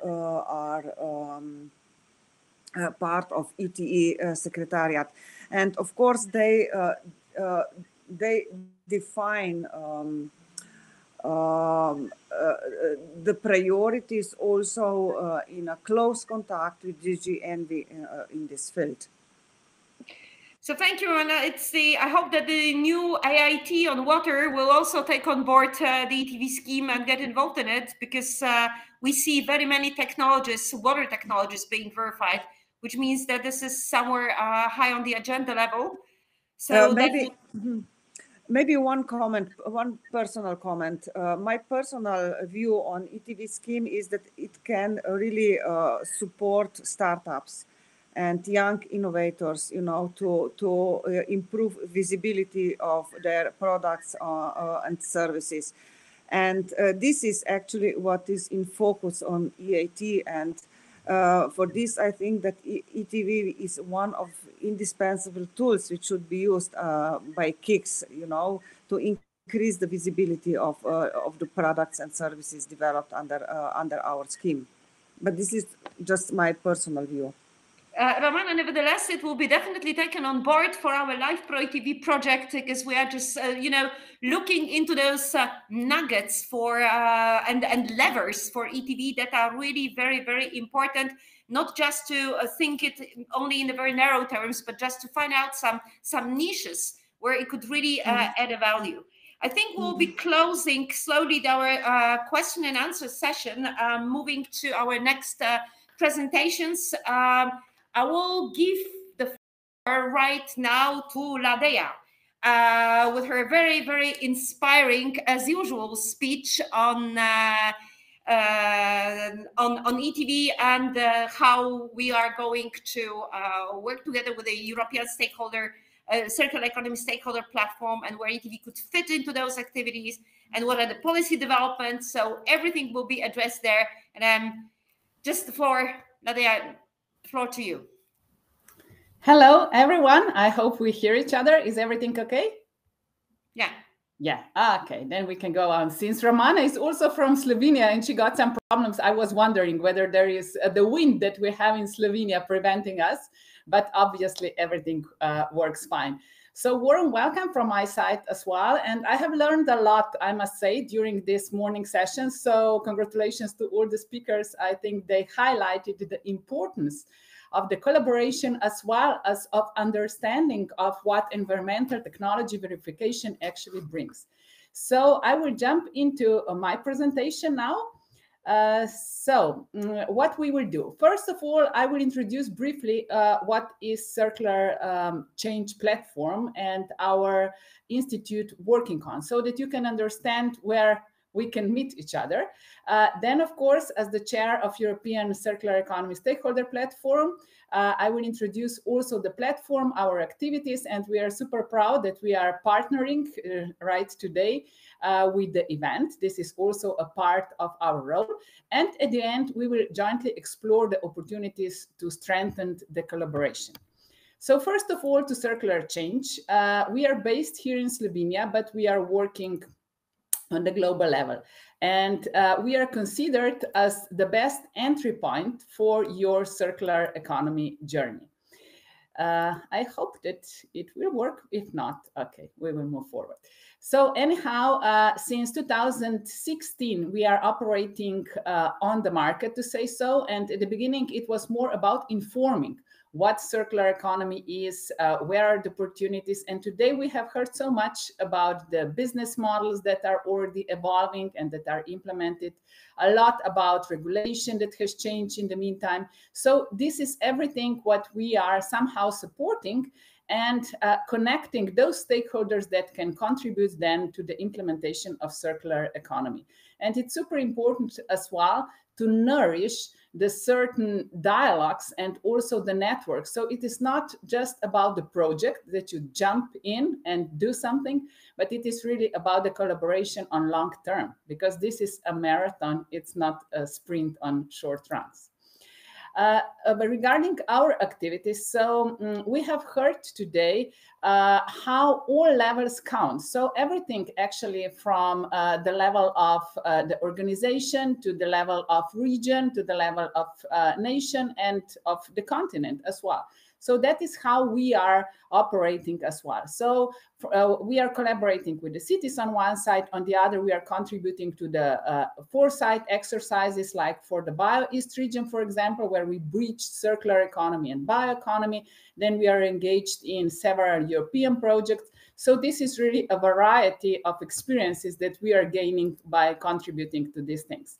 But what I would like to highlight, because this is very relevant also for ETV, is that we are working on national circular economy roadmaps. The first one we introduced was for Slovenia, and back then we also invented somehow the circular triangle, where we are bridging circular culture, circular change, and circular economy. And this is our approach, since we believe that on one side, of course, we have to understand what are the business models behind and what is the regulatory framework. But what is also very important is the culture. Culture, in a sense, what we value, what we also pay for, and what we choose as on one side as users or consumers, and on the other as well as the decision makers. So we are somehow promoting this approach when we are working with the governments and other stakeholders, and we implemented the similar thing also in Chile, for example. So this is something what you cannot copy paste, but what you can jointly explore and then implement regarding the environment, the culture of the country, and of course the potentials for circular transformation. So where I see the role of ETV here is that whenever we come to the national circular economy roadmaps, there is a question: what are the priority areas?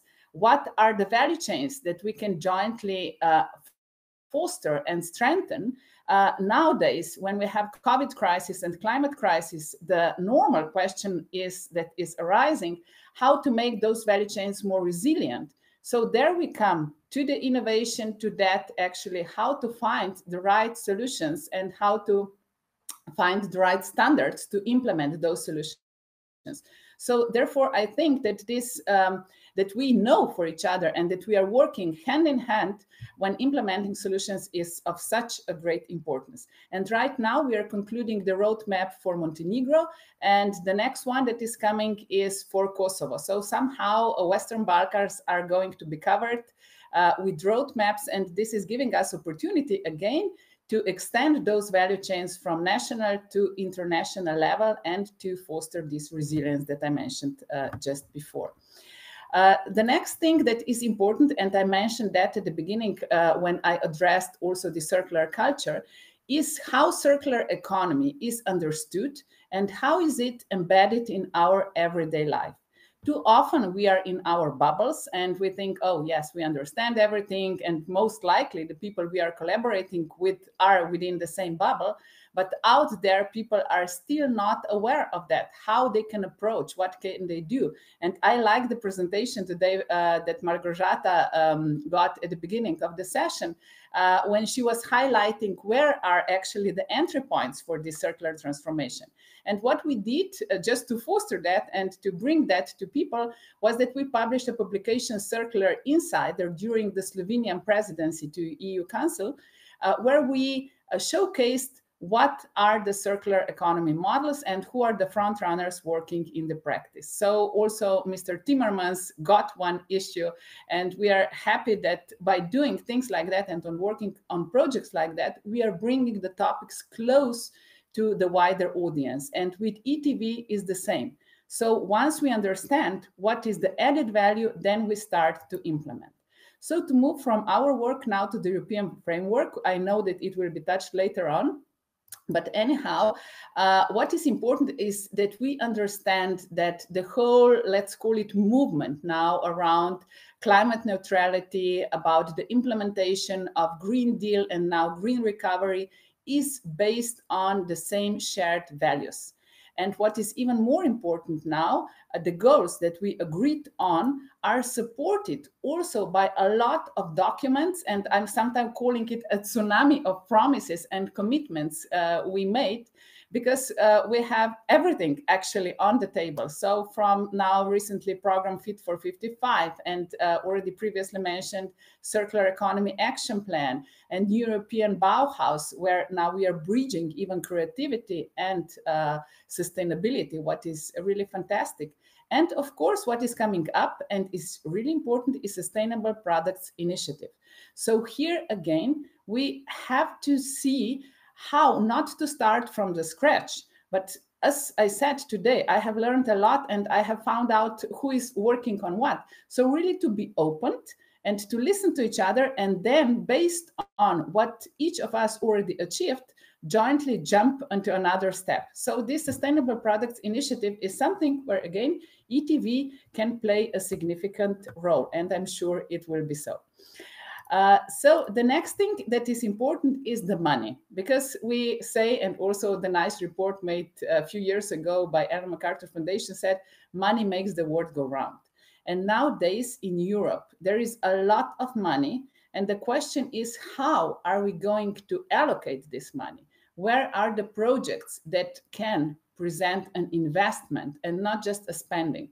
So that's, again, where we see how this collaboration is essential and how important it is that we find right partners to implement something and, as I said, to nourish that, to maintain that. So circular economy is not something what you implement and then it's over. It's, as we have heard as well, it's a pragmatic shift. It is a new mindset and new modus operandi. And what is in this circular economy so important, that has been highlighted as well today, that it's not only about, because some people still have this perception about waste management. No, it's about resource management, absolutely. And we have heard that how important it is in previous presentation as well. And we have heard also how design plays a significant role. So once we start thinking about how to produce something, we should think, which materials to use, how to put them together to prolong the life of the products that we are producing. And then there is this shift from products to services. And there is this mindset shift about how to produce less and use less, but still earn money and survive. So these are these new business models. And this is, as we have also heard, a systemic change and really a long-term journey. I would like to highlight also something what came out of the survey that Ambrosetti House did, that circular economy is not something what is understood by the CEOs, because this survey has been done among 500 CEOs in Europe, so business leaders. They understand that this is adding value. If I said before, change the business model and think about that, how to produce less and how to use less, it is not something what will end your business. At the opposite, it is recognized as something what is opportunity, what is a necessity, because within the planetary boundaries, as we have heard for construction sectors and for others as well, we should respect those limits and find new business models within which we can operate. So this is very promising that CEOs do understand that this is about staying in the game. So implementing circular economy means that you're thinking about that, how to stay on the market long term. And where are now the opportunities regarding the European Circular Economy Stakeholder Platform? So about the platform, we are 24 partners in the coordination group, but the platform is the network of networks. So whoever wants to join is more than welcome. And what I said today, we are proving that, because this event is also the part of and is communicated through the channels of the European Circular Economy Stakeholder Platform. Recently, we were in Dubai introducing Circular Economy European Days. And why I would like to say that it brings an important step on this joint journey is that throughout events like that one in Dubai at Expo, we are showing what we have here in Europe, what we have learned already, and what we can exchange. So it is not about exporting the knowledge and experience, but it is about opening the space for collaboration on the global level. And here we have this asset, and it's up to us how we are going to use it. And throughout the European Circular Economy Stakeholder Platform, you can do a lot of things. I'm inviting you to check it online. So you can exchange good practices. You can find partners for your projects. You can submit your projects directly and reports and so on. You can launch a policy dialogue on a certain topic. So use that and think about that, who you would like to address and how you would like to run or lead the conversation. And of course, this is the platform for sharing knowledge, where a lot of cases, reports, best practices, and lessons learned can be found. So just to mention that on the 1st and the 2nd of March, we will have the annual conference, and you are more than welcome to register. It is for free, and participate, because we will focus on the future of Europe and on that, how new thinking is leading towards new solutions. And saying that, I can just confirm or agree with what previous speakers said, that innovation is the key. There is one scheme showing how now in this, let's say, hopefully post-COVID times, we really have to rethink the systems, as well as a political system and economic system and health system, educational system. So we are in the phase where we have these blocks, but we have to put them together in a new way. And we have to do that throughout innovation, by implementing creativity and by really thinking out of the box. So it's not about fixing the system, it's about reinventing the system. Therefore, it's very exciting, but as well very demanding. And these circular business models, we have heard about them, and this is one example how Citra is introducing them, no matter. So there are a lot of opportunities. That's why I'm showing this slide. So think about that. What is your contribution, where you can collaborate with other stakeholders, and how you will redefine your business model? There is always a way. Maybe you are shifting from products to services. Maybe you are prolonging the life cycle, or maybe you found a way for industrial symbiosis, as we have heard. So there is always a way to do that, and I'm really encouraging you to explore where your entry point is. And now to conclude with that, what it has to do with ETV, absolutely a lot, because when we are redesigning business models, we are coming to inventions and later on innovations. So we need the body that is there with us and leading us through this evaluation process of different new solutions. So here, with new technologies, with new materials, with new solutions, we definitely need a framework where we can then get the approval and align on that this is something what we jointly accept as something what is safe on one side, what is circular, green, and sustainable. So with the platform, what we can do to support that, as I mentioned already, there are a lot of opportunities and a lot of formats. And you can think about webinars like this one today, or you can think about circular economy talks. There is just one example of the talk that we've got regarding the network governance and the role of hubs, but it can be whatever. You can find, as I said, partners. So it is really something what you can use as your extended network. So you don't have to feel alone with your challenges or with your solutions, but really get on board and become an active partner. So I'm inviting you to explore it and to bring whatever you find relevant. And to conclude just with one quote, so from Ken Robinson, it is everyone has huge creative capacities. And the challenge is, of course, how to develop them. A culture of creativity has to involve everybody, not just a select few. So this is my conclusion, and I believe that each of us counts in this long-term transformative process. So thank you very much, and I'm here open for questions or ideas that you would like to share. Thanks a lot.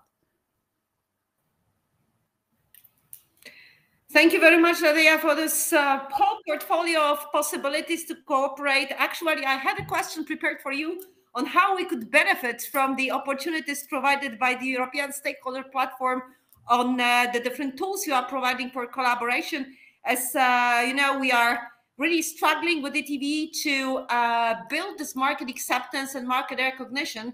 So we will definitely benefit from the different tools like this policy dialogue, all this circular economy talks that are being provided as another platform to build this kind of a collaborative approach, because you definitely will confirm, and you have already confirmed that with your presentation, that if you do not have this kind of a mutually supportive framework and an understanding, you just cannot move things forward. So that is why I'm really as a coordinator of the Live Pro ETV project, I'm really taking very, very seriously your proposal, and hope that we'll be able to deliver some more information on ETV and some more collaboration on ETV with our stakeholders from the project, and also try to get this kind of a policy dialogue, which is for ETV very, very important, as the assessment of the ETV pilot phase clearly indicated that building those links between ETV and the different policies is an absolute must. And that is why we have this webinar today, and that is why we had the previous one on ETV and the Industrial Emissions Directive, and that is why we'll have another ones on ETV and green taxonomy and ETV in the innovation and green public procurement.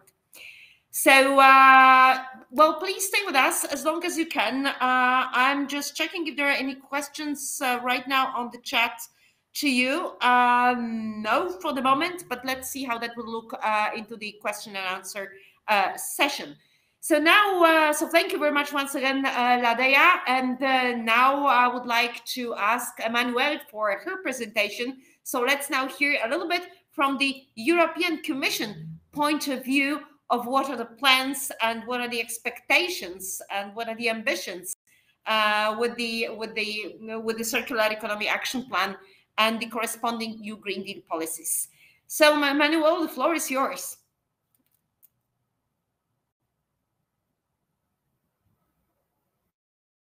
Now I think I'm unmuted. So good morning to everyone. It's a great pleasure to be with you today to speak about ETV and the Circular Economy Action Plan. I'm head of unit in the European Commission in charge of implementing the Circular Economy Agenda, but we have also a very, very strong interest in ETV. ETV was initially born in our team as a way to offer to SMEs, businesses, a way to support them in promoting their green technologies, in making sure that these technologies and their benefits can indeed be verified, and then to benefit from the stamp and the statement of verification of ETV. And so for us, it was very important after a fast trial period to make sure that ETV as a tool could be anchored in innovation and technology in that community with the European Institute of Innovation and Technology, but also with the KICS. And I think that they were great presentations to show how ETV can help businesses in these systems which are now available. It was also for us extremely important to make sure that ETV could be supported by the LIFE program notably, and this project, LIFE for ETV, Pro ETV, is extremely important to us. But let me explain, maybe take a step back and explain the policies and the strategies which are being developed and implemented at European Union level. It all started, as you all know, I guess, with the European Green Deal, which is one of the key priorities of President von der Leyen. And our objective is to reach climate neutrality by 2050. For that, the plan relates to a number of work streams that you can see on this slide. Our key focus is mobilizing industry for a clean and circular economy with the Circular Economy Action Plan. But I think it's also important to highlight the zero pollution agenda, which is also one of our key priorities and where ETV can play a big role.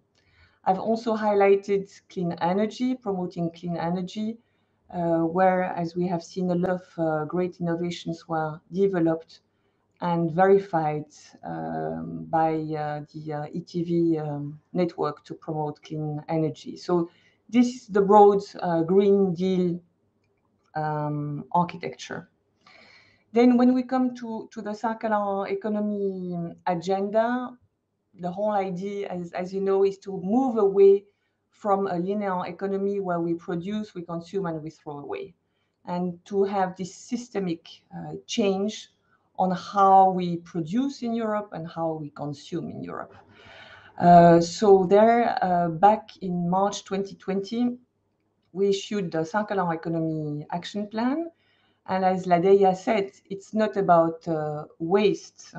It's really about a shift, a systemic change in the way we produce and consume.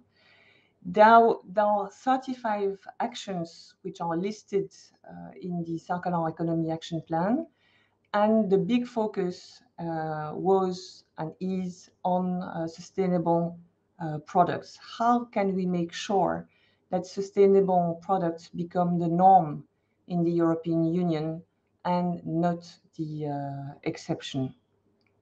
We know also that there are a number of key sectors where circular economy needs to be pushed strongly, be it in electronics and ICT, batteries and vehicle, packaging, plastics, textiles, construction and buildings, as highlighted by Norbert earlier today, food, water, and nutrients. So those are really priority sectors at European Union level. At the same time, as we propose, for example, legislative initiative as part of the 35 actions, we are also mobilizing the European Union funding to achieve our objectives. And there, as Ladeya said as well, we have made sure that the recovery plan can help funding for the circular economy. We are always also pushing for, our research and innovation policy through Horizon Europe to have circularity at its core. So in terms of the circular economy action plan, what to expect next? So we are currently working within the European Commission on a sustainable product initiative on how to empower consumers in the green transition and to tackle green claims. We're also looking at the possibility to apply this framework to the specific textile sector. So in very concrete terms, on the 1st and 2nd of March, we will be organizing, together with LADEIA, with the circular economy stakeholders, the Economic and Social Committee, a very large conference, 2 days, on the 1st and 2nd of March. And I would really invite you to join that conference, which will be putting the focus on sustainable products and also on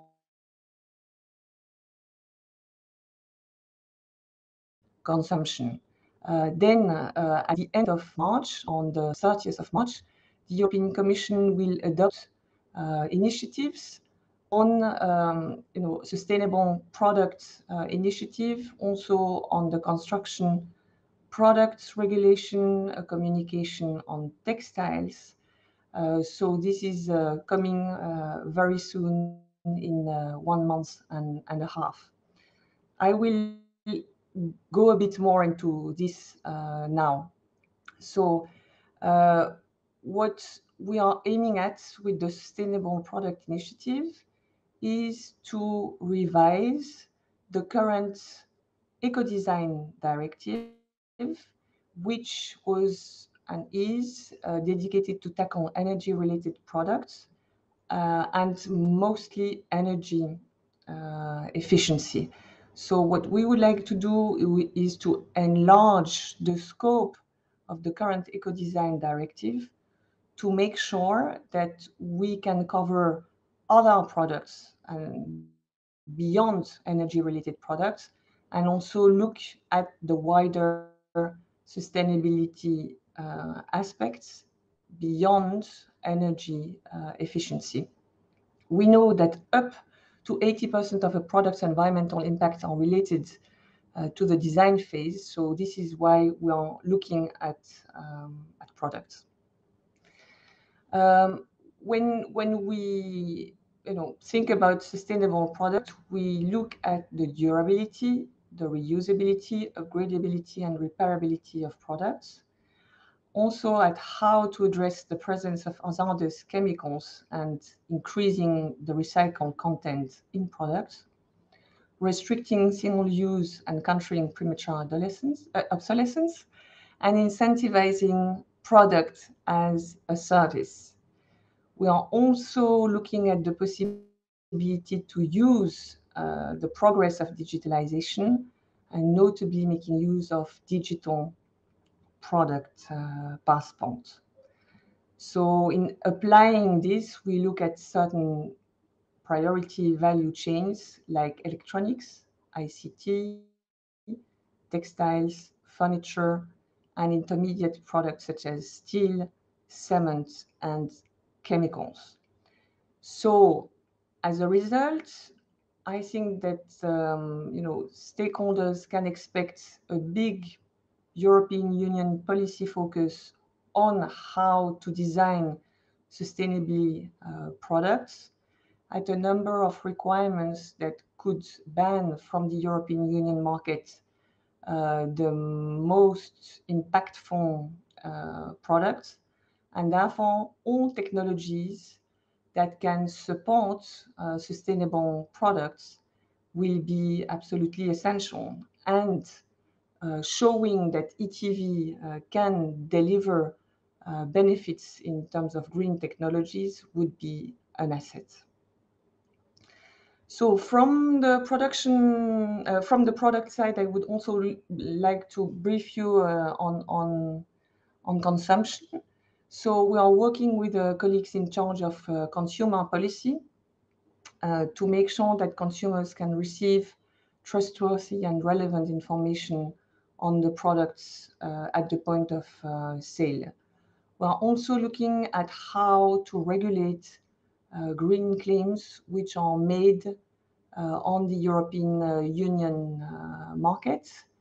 And there we will come with a legislative proposal later this year. We thought initially that it would be possible to deliver it in March, but we have decided to postpone it to July. And then what we are also looking at is the possibility to promote green public procurement, because this represents 14% of the EU GDP. So it can be a great tool to promote innovative businesses.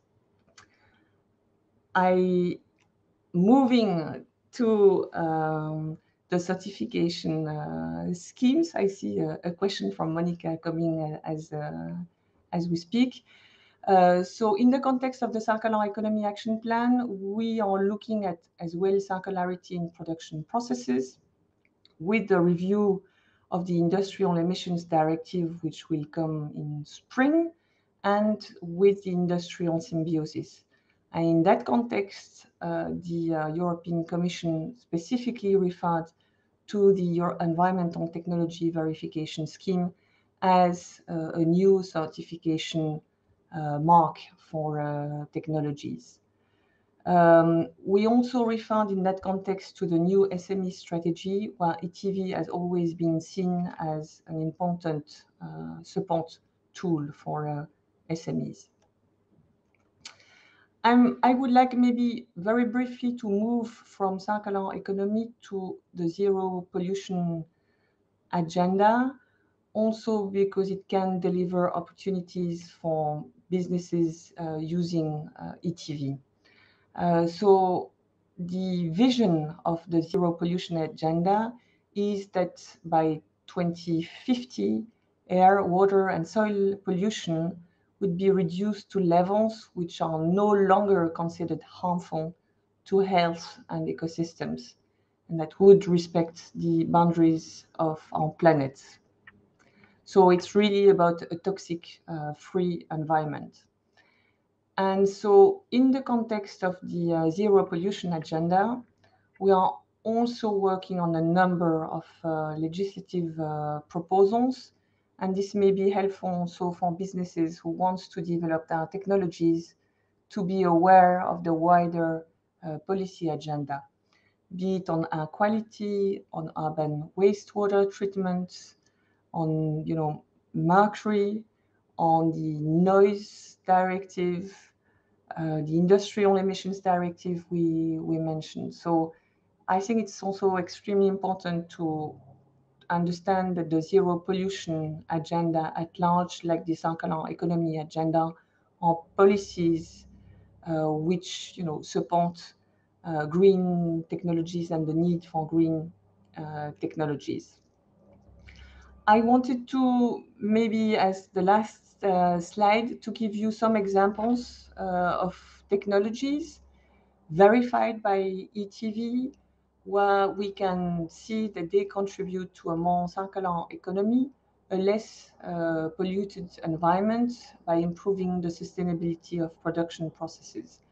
So there on this slide, I've taken the example of 2 hybrid solar panels that are more efficient than the standard photovoltaic panels. And I see that Valentina likes it. Okay, no. So there we have Cogener and Limitra. They are available in the database where we have all the ETV projects as verified. And so it's always extremely good to refer to what has been shown in very concrete terms. And we see again ETV as the possibility to complement on the technology side, innovation side, what we are doing, for example, on the Sustainable Product Initiative and on green claims. So big thanks to the ETV network, and ready to answer any questions you may have. Thank you.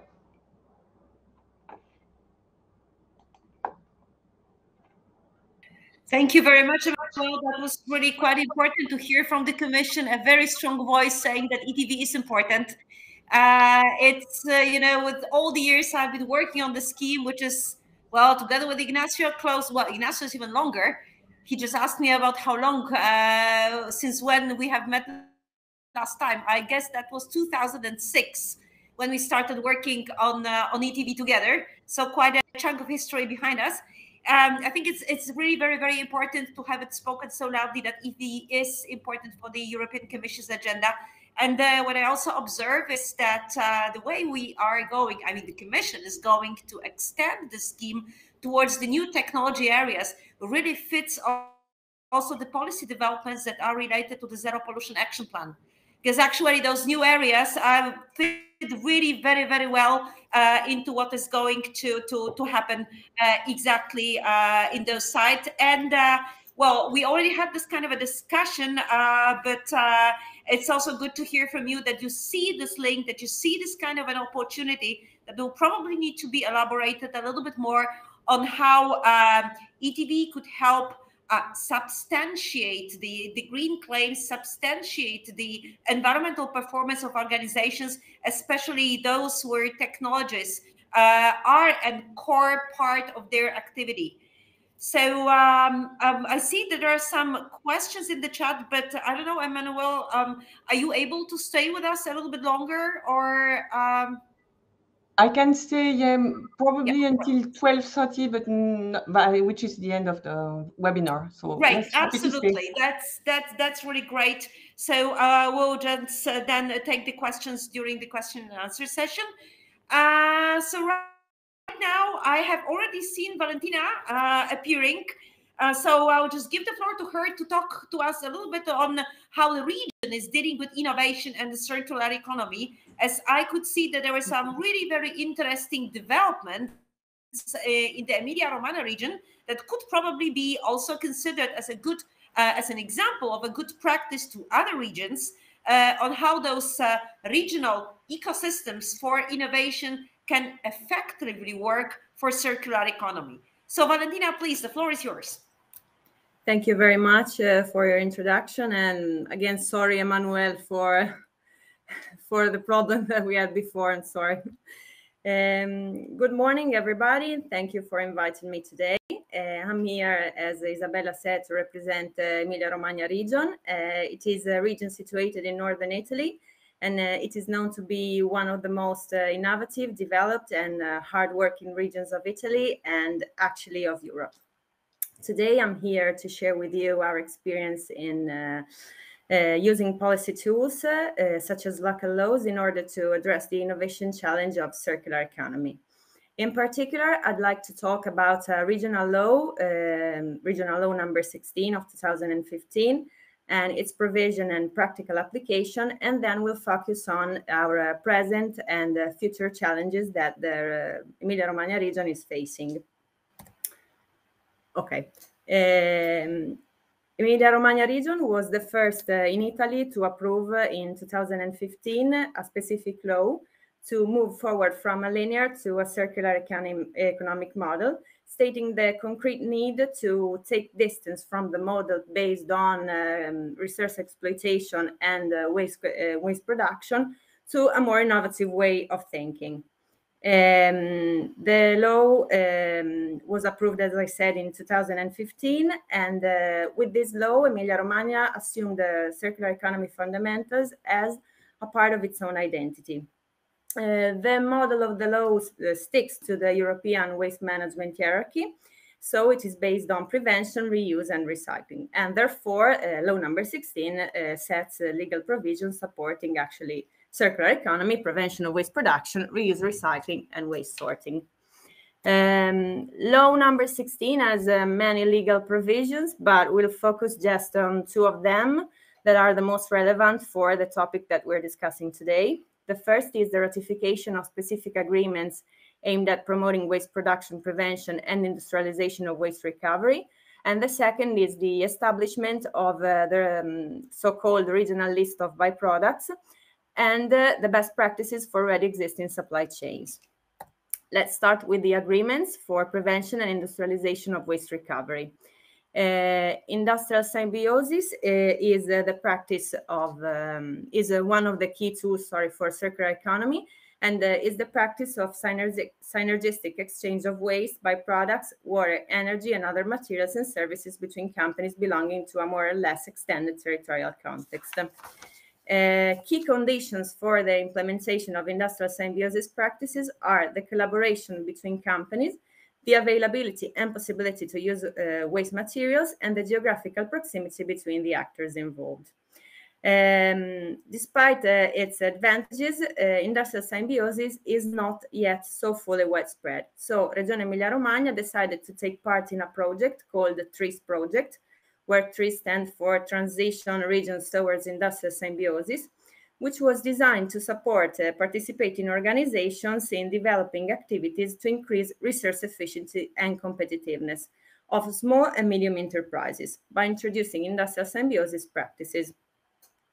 The project was financed for about 1 million euros, for 1.5 million euros.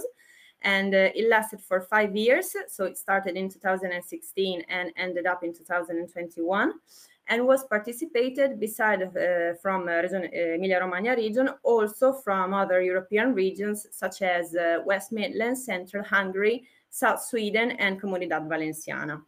At a regional scale, we saw the participation of many important stakeholders, big companies like, for instance, Barilla, Hera, Caviro, and Ceramic Tile District, and also the participation of big institutions such as regional universities and Emilia-Romagna region itself.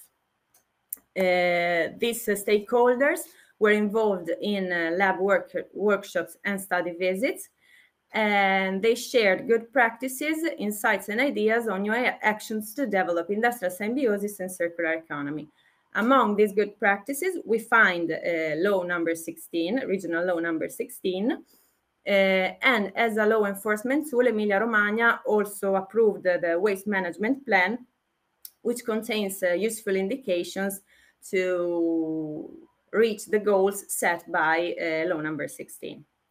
At the end, we had the creation of an action plan on industrial symbiosis, validated by the TRIS stakeholders in Emilia-Romagna and by TRIS partners. The action plan contained actually 4 actions. The first is improving the market opportunities for plastic secondary raw materials in Emilia-Romagna. The second is the implementation of a regional industrial symbiosis and circular economy projects involving the 5 productive sectors identified in the Emilia-Romagna S3. Then we had awareness raising amongst regional stakeholders on industrial symbiosis with, for instance, the organization of specific events. And the last action was influencing national policies on industrial symbiosis. As far as agreements are concerned, we must also mention the plastic-free regional strategy, which was approved in 2019, and it aims at reducing negative impacts of plastics on the environment with reference to the regional territory. It is intended to support an integrated system of measures to encourage circular economy of plastics, with particular focus on marine and coastal systems that we know are the most problematic ecosystems as far as plastics are concerned. It is made of 15 actions, and the main goal is to affect people's life and habits. But in order to be carried out, the strategy must be contributed by all the regional stakeholders. This is why at the heart of the strategy, we find the steering committee, which is coordinated by Emilia-Romagna region and is participated by the whole regional society. This means institutions, industries, corporate environmental association, and many more. In order to share ideas, actions, good practices, and everything that can be made to reach the goal set by the strategy. Okay, now we come to talk about byproducts. First of all, I must say that Emilia-Romagna region strongly believes that the identification and use of byproducts is a strong prevention measure because it gives contribution to dissociation between economic growth and waste production, and it reduces the consumption of virgin raw material.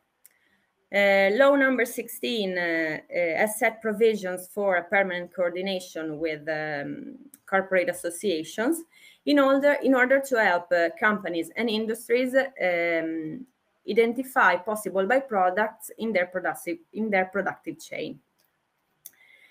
On the other hand, we must also consider that the matter of byproducts is regulated in Italy by national law.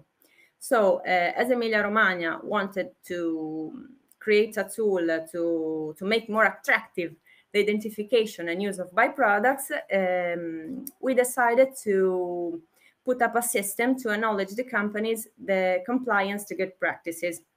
And that is the regional list of byproducts. It is simply a certification of compliance to good practices by the companies that decide to subscribe to the list. It is useful for industries, for what we just said, but it is also useful for authority because it makes the whole process of monitoring and supervising much easier. Here you see how it works. The regional list of byproducts was set up by Emilia-Romagna region in 2016, working with the permanent coordination that I mentioned before. We identified some supply chains, their productive process and their byproducts, and formalized their characteristic with a specific act. Then the companies of which the productive process and byproducts or substances respect the established parameters can ask to subscribe to this list. Subscription is voluntary, and once a year, the only thing that the companies must do is they must send a report to Emilia-Romagna region with the information about byproducts that originated from their productive process. Then Emilia-Romagna region releases a certificate of enrollment to the list of regional to the regional list of byproducts. Sorry. Okay, now let's come to the most interesting part of the speech, in my opinion, which is this one, the future challenges that we're facing. As you can see from the slide, in Emilia-Romagna in 2019, we had about 1,358 facilities treating about 17 million tons of wastes. For the moment, our one of our present challenges is closing the loop in waste sorting and recycling.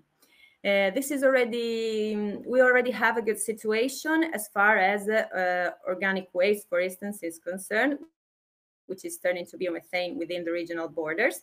And also the same we can say for paper and cardboard and for glass. But we don't have such a good situation, for instance, for plastics and for textile waste. This last one is a bit concerning because separate collection of textile waste has become mandatory in Italy since the 1st of January. But at the moment, we lack the facility to properly recycle it within the regional borders. So as one of our main goals as a region is to be independent in the treatment of our own wastes, and stated that the particular moment that we're living with many funding coming from the European Union, we are working very hard with the whole regional society, the whole regional system, in order to reach the goal of independence and eventually build the facilities that we need to be self-sufficient in waste treatment. Another challenge that we're facing is the challenge of simplification, which is linked to three keywords: symbiosis, reuse, and communication. We must encourage symbiosis among different kinds of industries in order to put in touch demand and supply, because one's waste can be another one's raw material, but maybe at the moment they lack the connection. And as a region, we have an overall view on the regional system. Actually, we can help them make this connection. And then another very important thing, we have to make reuse easier and more attractive by simplifying procedures. finally, I would like to say that Regione Emilia-Romagna looks favorably at instruments like the ETV scheme that we have been presented today, and we will follow with interest its further developments. Thank you very much.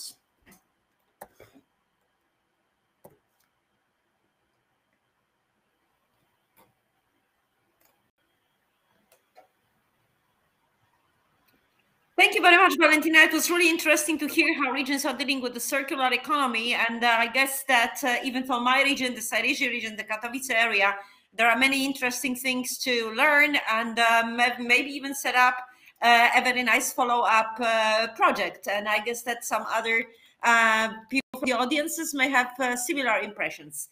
We'll come back probably to you with some questions, but now I would like to switch a little bit the order of the agenda, since we have one more speaker today. It's Dr. Mitja Mori, who is in a kind of a hurry. We are a little bit out of the schedule with the agenda. Nevertheless, I would really want him to present now the very interesting initiative that links also to the eco-design initiative and the eco-design extension on revision of the directive that Emmanuel was talking about. So Mitja, without making it longer, please tell us about this project exactly and how it fits into the overall industrial policy, circular economy agenda, and what are you going to achieve with this project actually? Okay, thank you very much for this. Sorry for interrupt your schedule, but I'm really in the hurry. You can see I'm in the car. Yeah. eGhost project actually is aiming to develop the first preparatory study of hydrogen products under the principles of the Eco-Design Directive. So we are actually continuing the project that was started in high-tech cycling. Both projects are Horizon 2020 projects. This is somehow the continuation of the previous one. We are dealing here not only with, let's say, end-of-life cycle like we did in previous project, but we are aiming to eco-design of the whole life cycle of hydrogen products. So we are going from the eco-design point of view, and of course we are committing to the relevant documents that are on the UA level, so the Green Deal Industrial Strategy for Europe and the Circular Economy Directive. Going into this, but with that we are aiming just to the fuel cells and hydrogen technologies that are very critical, not just from the optimization of the, let's say, an eco-design itself, but also what we showed previously from the critical materials point of view. So in the core technologies, in the hydrogen core technologies, there are quite a few critical materials that are limiting our or making the environmental impact of the technology much higher. So we want to tackle this, and we already showed in the high-tech cycling project that without addressing those critical materials, everything else is not a good job, because just a small amount of platinum, ruthenium, palladium, anything like this will totally change the whole value chain of the technology. And of course, the end of life of these technologies is actually not commercialized yet. So now here with the eGhost in parallel with Best for High, where I'm also included, and the knowledge is somehow mixed between these two projects, we are aiming to make this, let's say, a preparatory study to be implemented in the industry.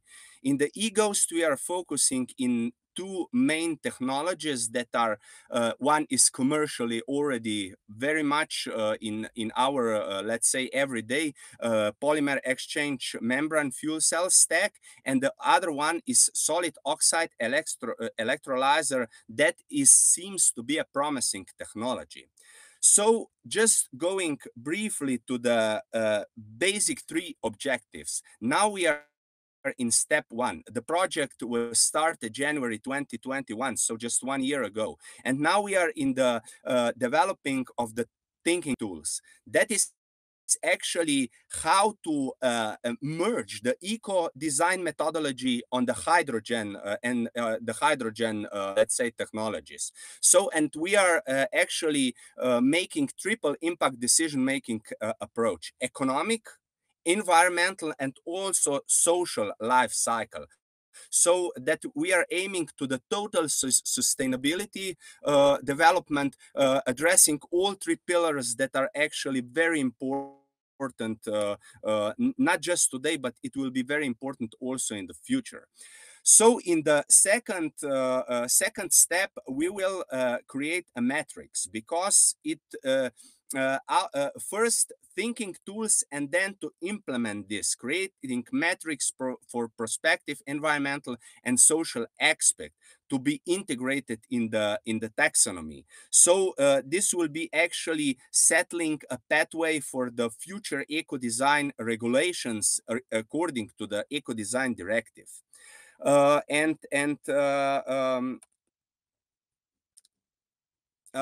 The third step is making everything to be written clearly in the eGhost White Book. Maybe some of you know a previous project that was in 2008. It was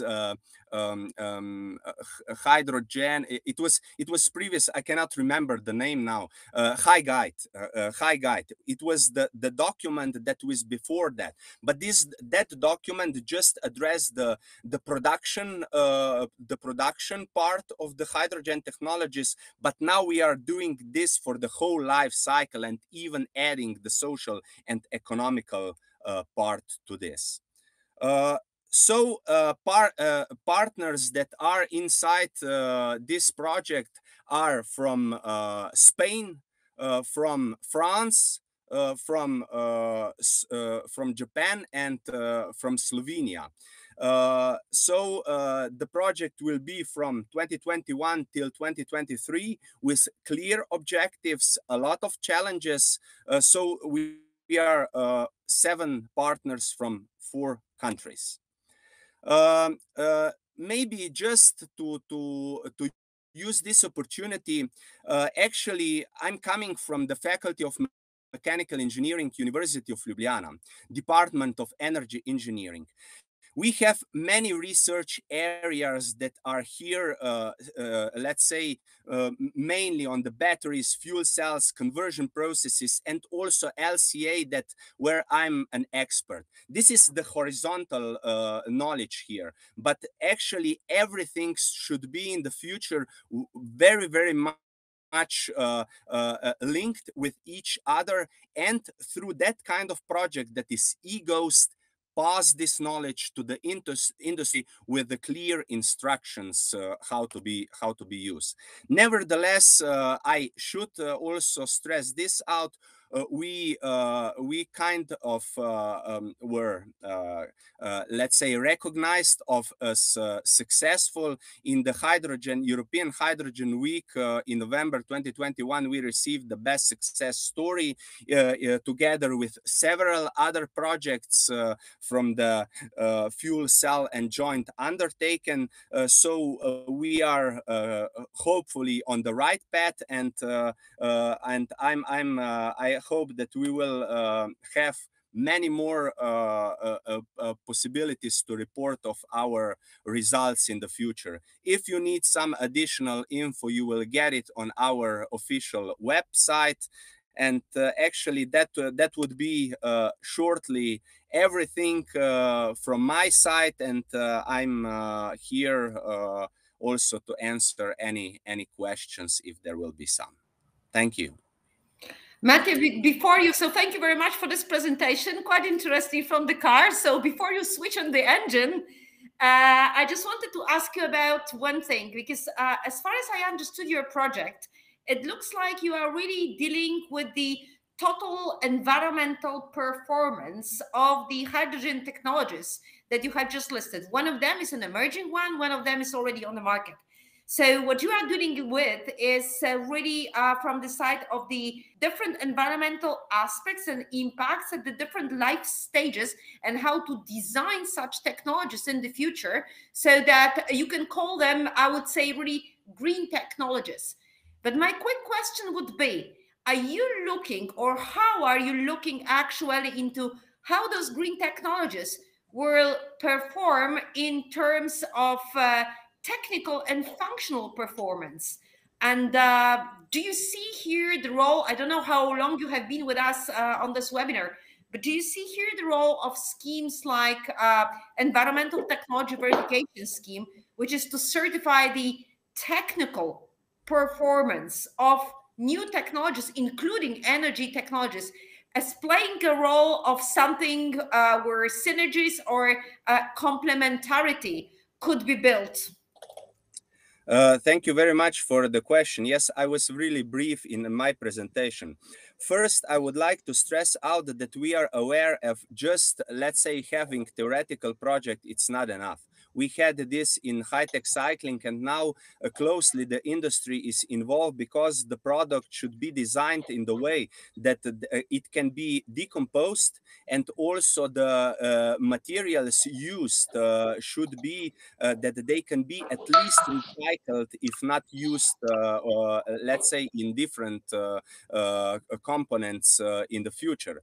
This is very important. Yes, we are addressing the whole life cycle of these technologies, and also the certification part, and like eco-labeling part is also included in this project, because not just from the environmental point of view performance, but also from the technical point of view of performance.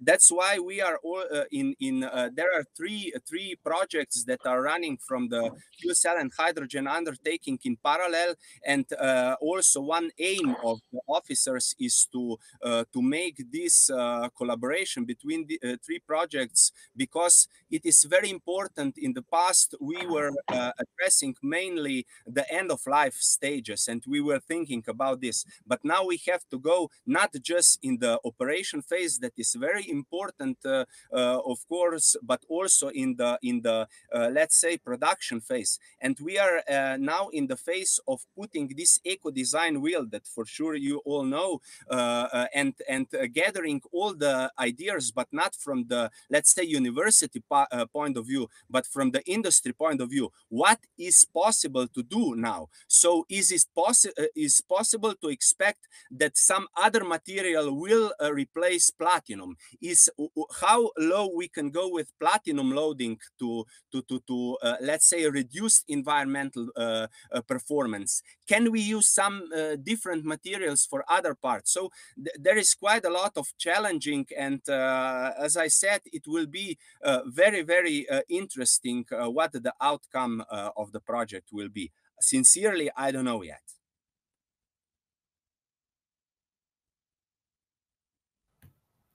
Okay, Mattia, thank you very much for your interesting explanations. If there are any questions to you, I will probably forward them to you, since you are a technical expert. From my side, I can only say that I will try to get in touch with you, since I see that there are some synergies with what we are doing and what you are trying to achieve.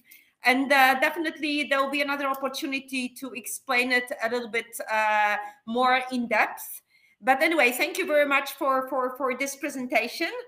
And well, I think that I have promised everybody a kind of an interactive session right now. So I would like right now my colleague Rovena Preka from Enea to take over the steering wheel, and we'll go to this kind of a survey that will give you a chance, as our audience, to present your views on ETV. So Rovena, the floor is yours.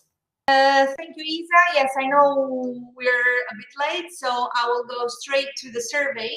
As we saw this morning, we have, we have gone through many issues about circular economy, and sure, it is not only about technology, but still circular economy and technology innovation are very strictly interrelated. So in this perspective, we have inside the project, the Life Pro TV project, can you change the slide, please? We have drafted some policy briefs in order to include ETV, especially ETV mention, inside the circular economy policies. So what we have done has been an analysis of the context of the circular economy connected to the innovations and technology, which are the main arguments of the environmental technology verification. And then we have come to some findings, which are, let's say, also some not really very specific, but still a little bit more general, let's say, findings, but still important for the inclusion of ETV in the circular economy policies. Then we have reached some implications which we want to discuss today with you. If you can also give us your opinion about what we have concluded inside our research, inside our, let's say, united research we have done within this Life Pro TV project. So me, my colleagues, together with other partners of the project. And then after this, let's say, short survey, then we will for sure draft recommendations to send to policymakers in order to really uptake then ETV inside the circular economy policies. So passing to the policy statements, I would ask, okay, thank you very much. So let's say the first one, we have drafted these 5 statements, and we want you to, you will have the possibility to vote, let's say, and we want you to say if you strongly agree, if you disagree, or strongly disagree with what we have drafted in the ETV related to the circular economy policies. The first one is ETV may be a standard for integrating innovative requirements related to circular economy in supply chains and redesigning business models for circularity. So the first one regards, let's say, more the aspect of the business models and the transition to circularity through the supply chains. So I kindly ask you to vote if you strongly agree with the statement, if you agree, or if you disagree or strongly disagree. Okay, so the second one is, the second statement is ETV may serve as a complementary scheme to assess or provide data on functional performance of the products and technologies with the business-to-business applications, meeting the criteria of Ecodesign Directive. Okay, so I see that survey is not available. Okay, here it is. Let's start with the first statement. So how do you feel with ETV as a standard underpinning the redesign of the business models for circularity?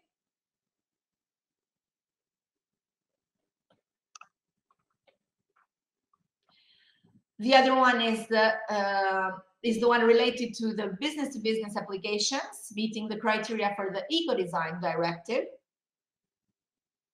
So do you think that ETV may serve as a complementary scheme?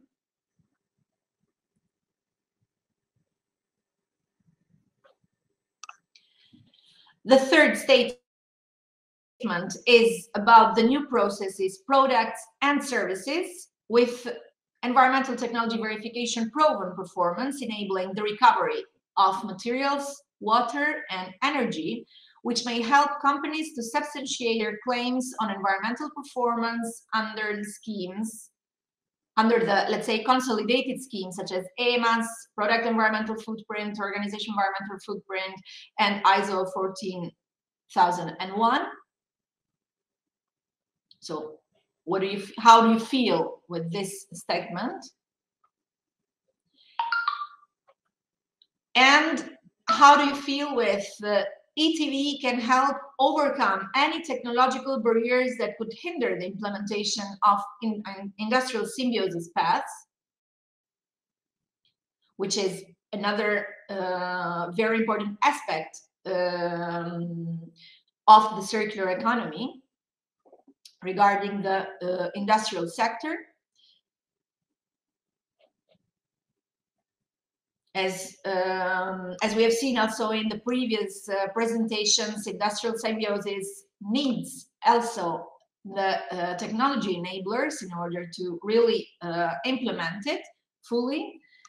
Then, last but not least, the statement is about the ETV, which may be an alternative to certification systems to verify the performance and quality of secondary raw materials, byproducts and products, parts in the context of the transition towards the circular economy. So here we're more on the performance and the quality of the secondary raw materials.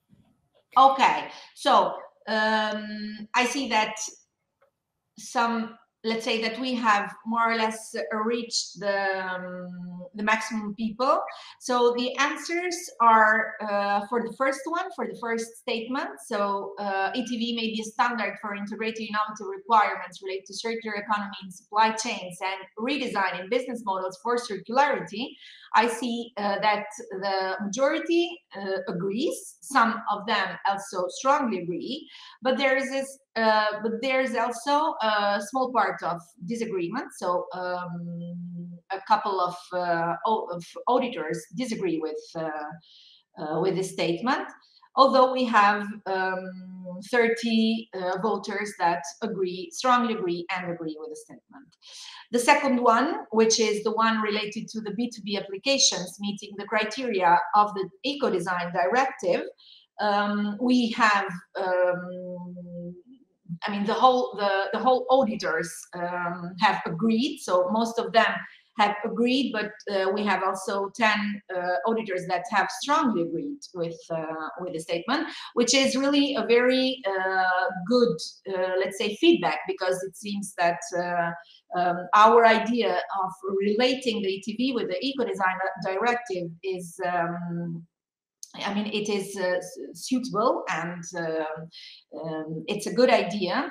And the same goes to the third statement, which is about the ETV that can be that can serve as a performance enabling for recovery of the materials, also claiming the environmental performance under the schemes, the already consolidated schemes as EMAS, PEF, OEF, and ISO 14001. The majority agrees, and also we have the rest of the party strongly agrees. So this is another good, let's say, positive feedback for what we have thought. Regarding the ETV related to the industrial symbiosis, is, let's say, we have the majority that agrees. We have a good also a good part of the people that strongly agree, but we also have some auditors that disagree with ETV that can help overcome the technological barriers for the industrial symbiosis. So this means that we need to further discuss and try to maybe focus mostly on one of the aspects of the industrial symbiosis regarding the ETV. Last but not least, as we said, about the fifth statement, which is the ETV as an alternative to certification systems to verify the performance and quality of secondary raw materials. I see that here we still are on the context of the agreement, in the sense that the majority still agrees and strongly agrees, but we also have some disagree and one strongly disagree, which is a very important feedback, because this pushes us to really discover further and try to understand further what we can, how we can, let's say, go more in detail, because it is also true that since the majority agrees and strongly agrees, this means that there is really a huge, let's say, space to put ETV inside this. This part, but I see that we have to understand in which way and where particularly. So this is the result of the survey. Thank you very much. It has really been very interesting for us, and it's been very useful for us, and hopefully it has also been a little bit interesting for you, because you have had the possibility to discuss on what we have discussed today. Thank you very much. Thank you very much, Ravenna. I think that we got some very interesting insights. I know that we are running out of time already, and we are quite behind the schedule. I just went very quickly through the chat, and I think that there is one question worth to address very quickly, just to finish this webinar. There is a question from Monica asking if the ETV certification is only qualitative or also quantitative. First of all, ETV is a performance-based scheme, so it's absolutely quantitative, not qualitative. So what you get confirmed through ETV is really performance data with parameters, specific parameters, and specific numbers. As for the comparative scale, I think that because this is a scheme which is dedicated to innovation, we never wanted, and it was never the intention of ETV to be too prescriptive in providing a predefined set of parameters, because that would make it a compliance scheme. And this is what we're trying to avoid all the time, because we're talking about innovation. And so basically, the only way to compare it is to getting the information that is in the statement of verification and take a look on how this information on the performance matches actually the needs of the user of that technology. Anyway, I haven't seen any more questions in the chat. Please, if you, in the meantime, something comes out into your mind that you would like to know, please contact us. I can also encourage you to take a look on our website and follow us on LinkedIn and Twitter. There's much more on LinkedIn actually than on Twitter. I'm not a very big Twitter fan, and unfortunately. And just to finish, I wanted to thank you very much, all our speakers, for all your valuable contributions and the discussion, but also my colleagues from EOS, from ZAG, from ENEA, Ignacio from AIT Raw Materials, for helping me to organize this webinar. There was really a lot of effort behind it. So I hope that everybody will take some messages from this webinar, think about ETV scheme as well. And as I said, the presentations and the recording will be available, so you can return to it at any time you wish, and also recommend it to your colleagues that were not able to participate in our today's webinar. I wish you a very nice lunch break right now. I hope you enjoyed being with us here today, and hope that you will also be interested in our next webinars. As I said, the next one, 22nd March, on green public procurement and innovation procurement and ETV, and the one in April on ETV as a de-risking tool in combination with the EU green taxonomy and green financing.